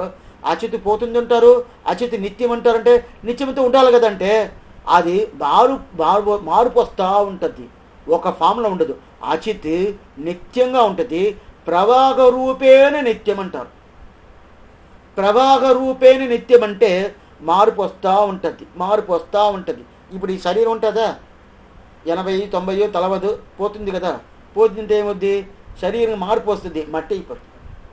మళ్ళీ మట్టి చెట్టుగా వస్తువు ఏదైనా రా వస్తువు ఏదైనా రా వస్తువు ఏదైనా ఒకటి అటు పూర్తిగా అచిత్ అనే వస్తువే లేకుండా లేదు. అచిత్ అనే వస్తువు ఉంటుంది, అయితే ఆ వస్తువుగా లేకుండా ఇంకోటి వస్తువుగా పోతుంది. అర్థమైంది చెప్పేది? ఇప్పుడు ఏం లేదు, ఒక ఈ పంచ ఉన్నది, ఈ పంచ కాల్చేసాను అంటే అప్పుడు పంచరం ఉండబోయేది లేదు. అప్పుడు పంచరం లేదు, అయితే అది వేరే వస్తువు అయిపోయింది. ఏం వస్తువు అయిపోతుందంటే గాలిలో అట్నే ఆవిరిగా పోతుంది. ఆ ప్రకారం ఉంది. అది మేఘాలుగా పోతుంది, మళ్ళీ అది నీళ్ళుగా వస్తుంది. ఈ ప్రకారం మారు వస్తుందే కానీ ఆ చిత్తు నిత్యమే, ఈశ్వరుడు నిత్యమే. ఈ 3 తత్వాలు నిత్యం, ఇది నిజం. ఇది చెప్పేది ఈ ప్రమాణం ఏది? శరం ప్రధానం అమృతాక్షరం హరహ శరాత్మానౌ ఈశతు దేవ ఏకక అని ఈ శబ్దం. ఇప్పుడు ఈ శబ్దంలో సరి స్వామి ఇంత మాత్రం చెప్పేసరే ఈ ఆత్మతత్వం ఎట్లా ఉంటుంది? ఆత్మతత్వం ఉండేదే అచిత్ లోపల. జ్ఞానం లేని ఒక వస్తువు లోపల జ్ఞానం ఉండే వస్తువు ఉంటుంది. జ్ఞానం లేని వస్తువు ఏది? శరీరానికి జ్ఞానం లేదని చూసేసాం కదా. శరీరం లోపలతోనే ఈ ఆత్మ ఉండదు. జ్ఞానం లేని ఒక వస్తువు లోపల జ్ఞానం ఉండేది ఉంటుంది కదా. అప్పుడు జ్ఞానం లేని వస్తువు లోపల జ్ఞానం ఉండదంటే రాత్రి నిద్రపోతానండి, నిద్రపోతా ఉన్నప్పుడు అప్పుడు నాకు జ్ఞానం ఉండదా లేదా? నిద్రపోతాను, జ్ఞానం ఉండదా లేదా? టైం అయిపోయింది. ఇంకా ఈ విషయం చాలా గొప్పైన విషయం.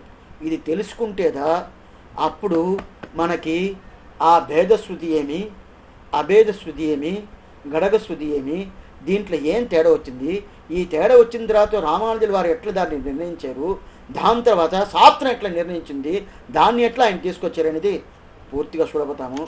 ఈరోజు అయిపోయింది ఉపన్యాసం. ఈరోజు గురువారం, ఇంకా రేపు శుక్రవారం రోజు రేపు ప్రశ్నలు. ఇంతవరకు 3 ఉపన్యాసాలు అయ్యింది, ఎంతనో ఉపన్యాసం అయ్యింది. అది ఈ 3 ఎన్ని మీకు సందేహాలు ఉన్నదో అదన్నీ రేపు 6:30 గంటకి మీరు అడగచ్చు. దానికి సమాధానం చెప్పేదానికి కాసుకున్నాను. అయితే ఈ విషయంగా ఉండాలి. ఏదైనా స్వామి మా ఇంట్లో ఇది జరగలేదు, దానికైనా మీరు చెప్తారంటే డెఫినెట్గా నాకు తెలియదు. నాకు ఆ జ్ఞానం అంతా లేనేలేదు. ఇప్పుడు ఈ జ్ఞానం ఉండదంటే ఇది లేదు, ఏదో చెప్తాను మీ ముందు నిలుచుకొని. ఎందుకోసం చెప్తానంటే ఆ ప్రకారం మీరు తెలుసుకోవాలా. ఎందుకంటే ఆగా ఇది మీరు పూర్ణంగా తెలుసుకోవాలంటే ఇంక రేపు ఎన్ని సందేహాలు ఉంటుంది. స్వామి మీరు ఇట్లా చెప్పారే, ఇటు చెప్పారే, దీనికి ఏమర్థం సందేహాలు ఉంటుంది. ఈ సందేహాలకు ఉండే సమాధానం రేపు చూస్తాము. తర్వాత మళ్ళీ మండే ఇదే 6 వార్తలు, మండే తర్వాత బుధవారం, తర్వాత బేస్తవారం గురువారం, మళ్ళీ అదే ప్రకారం శుక్రవారం ఇదే ప్రశ్నలు తీసుకుంటాం. ఇప్పుడు తర్వాత చేసుకుంటాము. ఆళ్వారం పెరుమానార్దీయ తిరుడిలే శరణం, ఆచార్యం తిరుడిలే శరణం, భగవతాల్ తిరువడిగలే శరణం.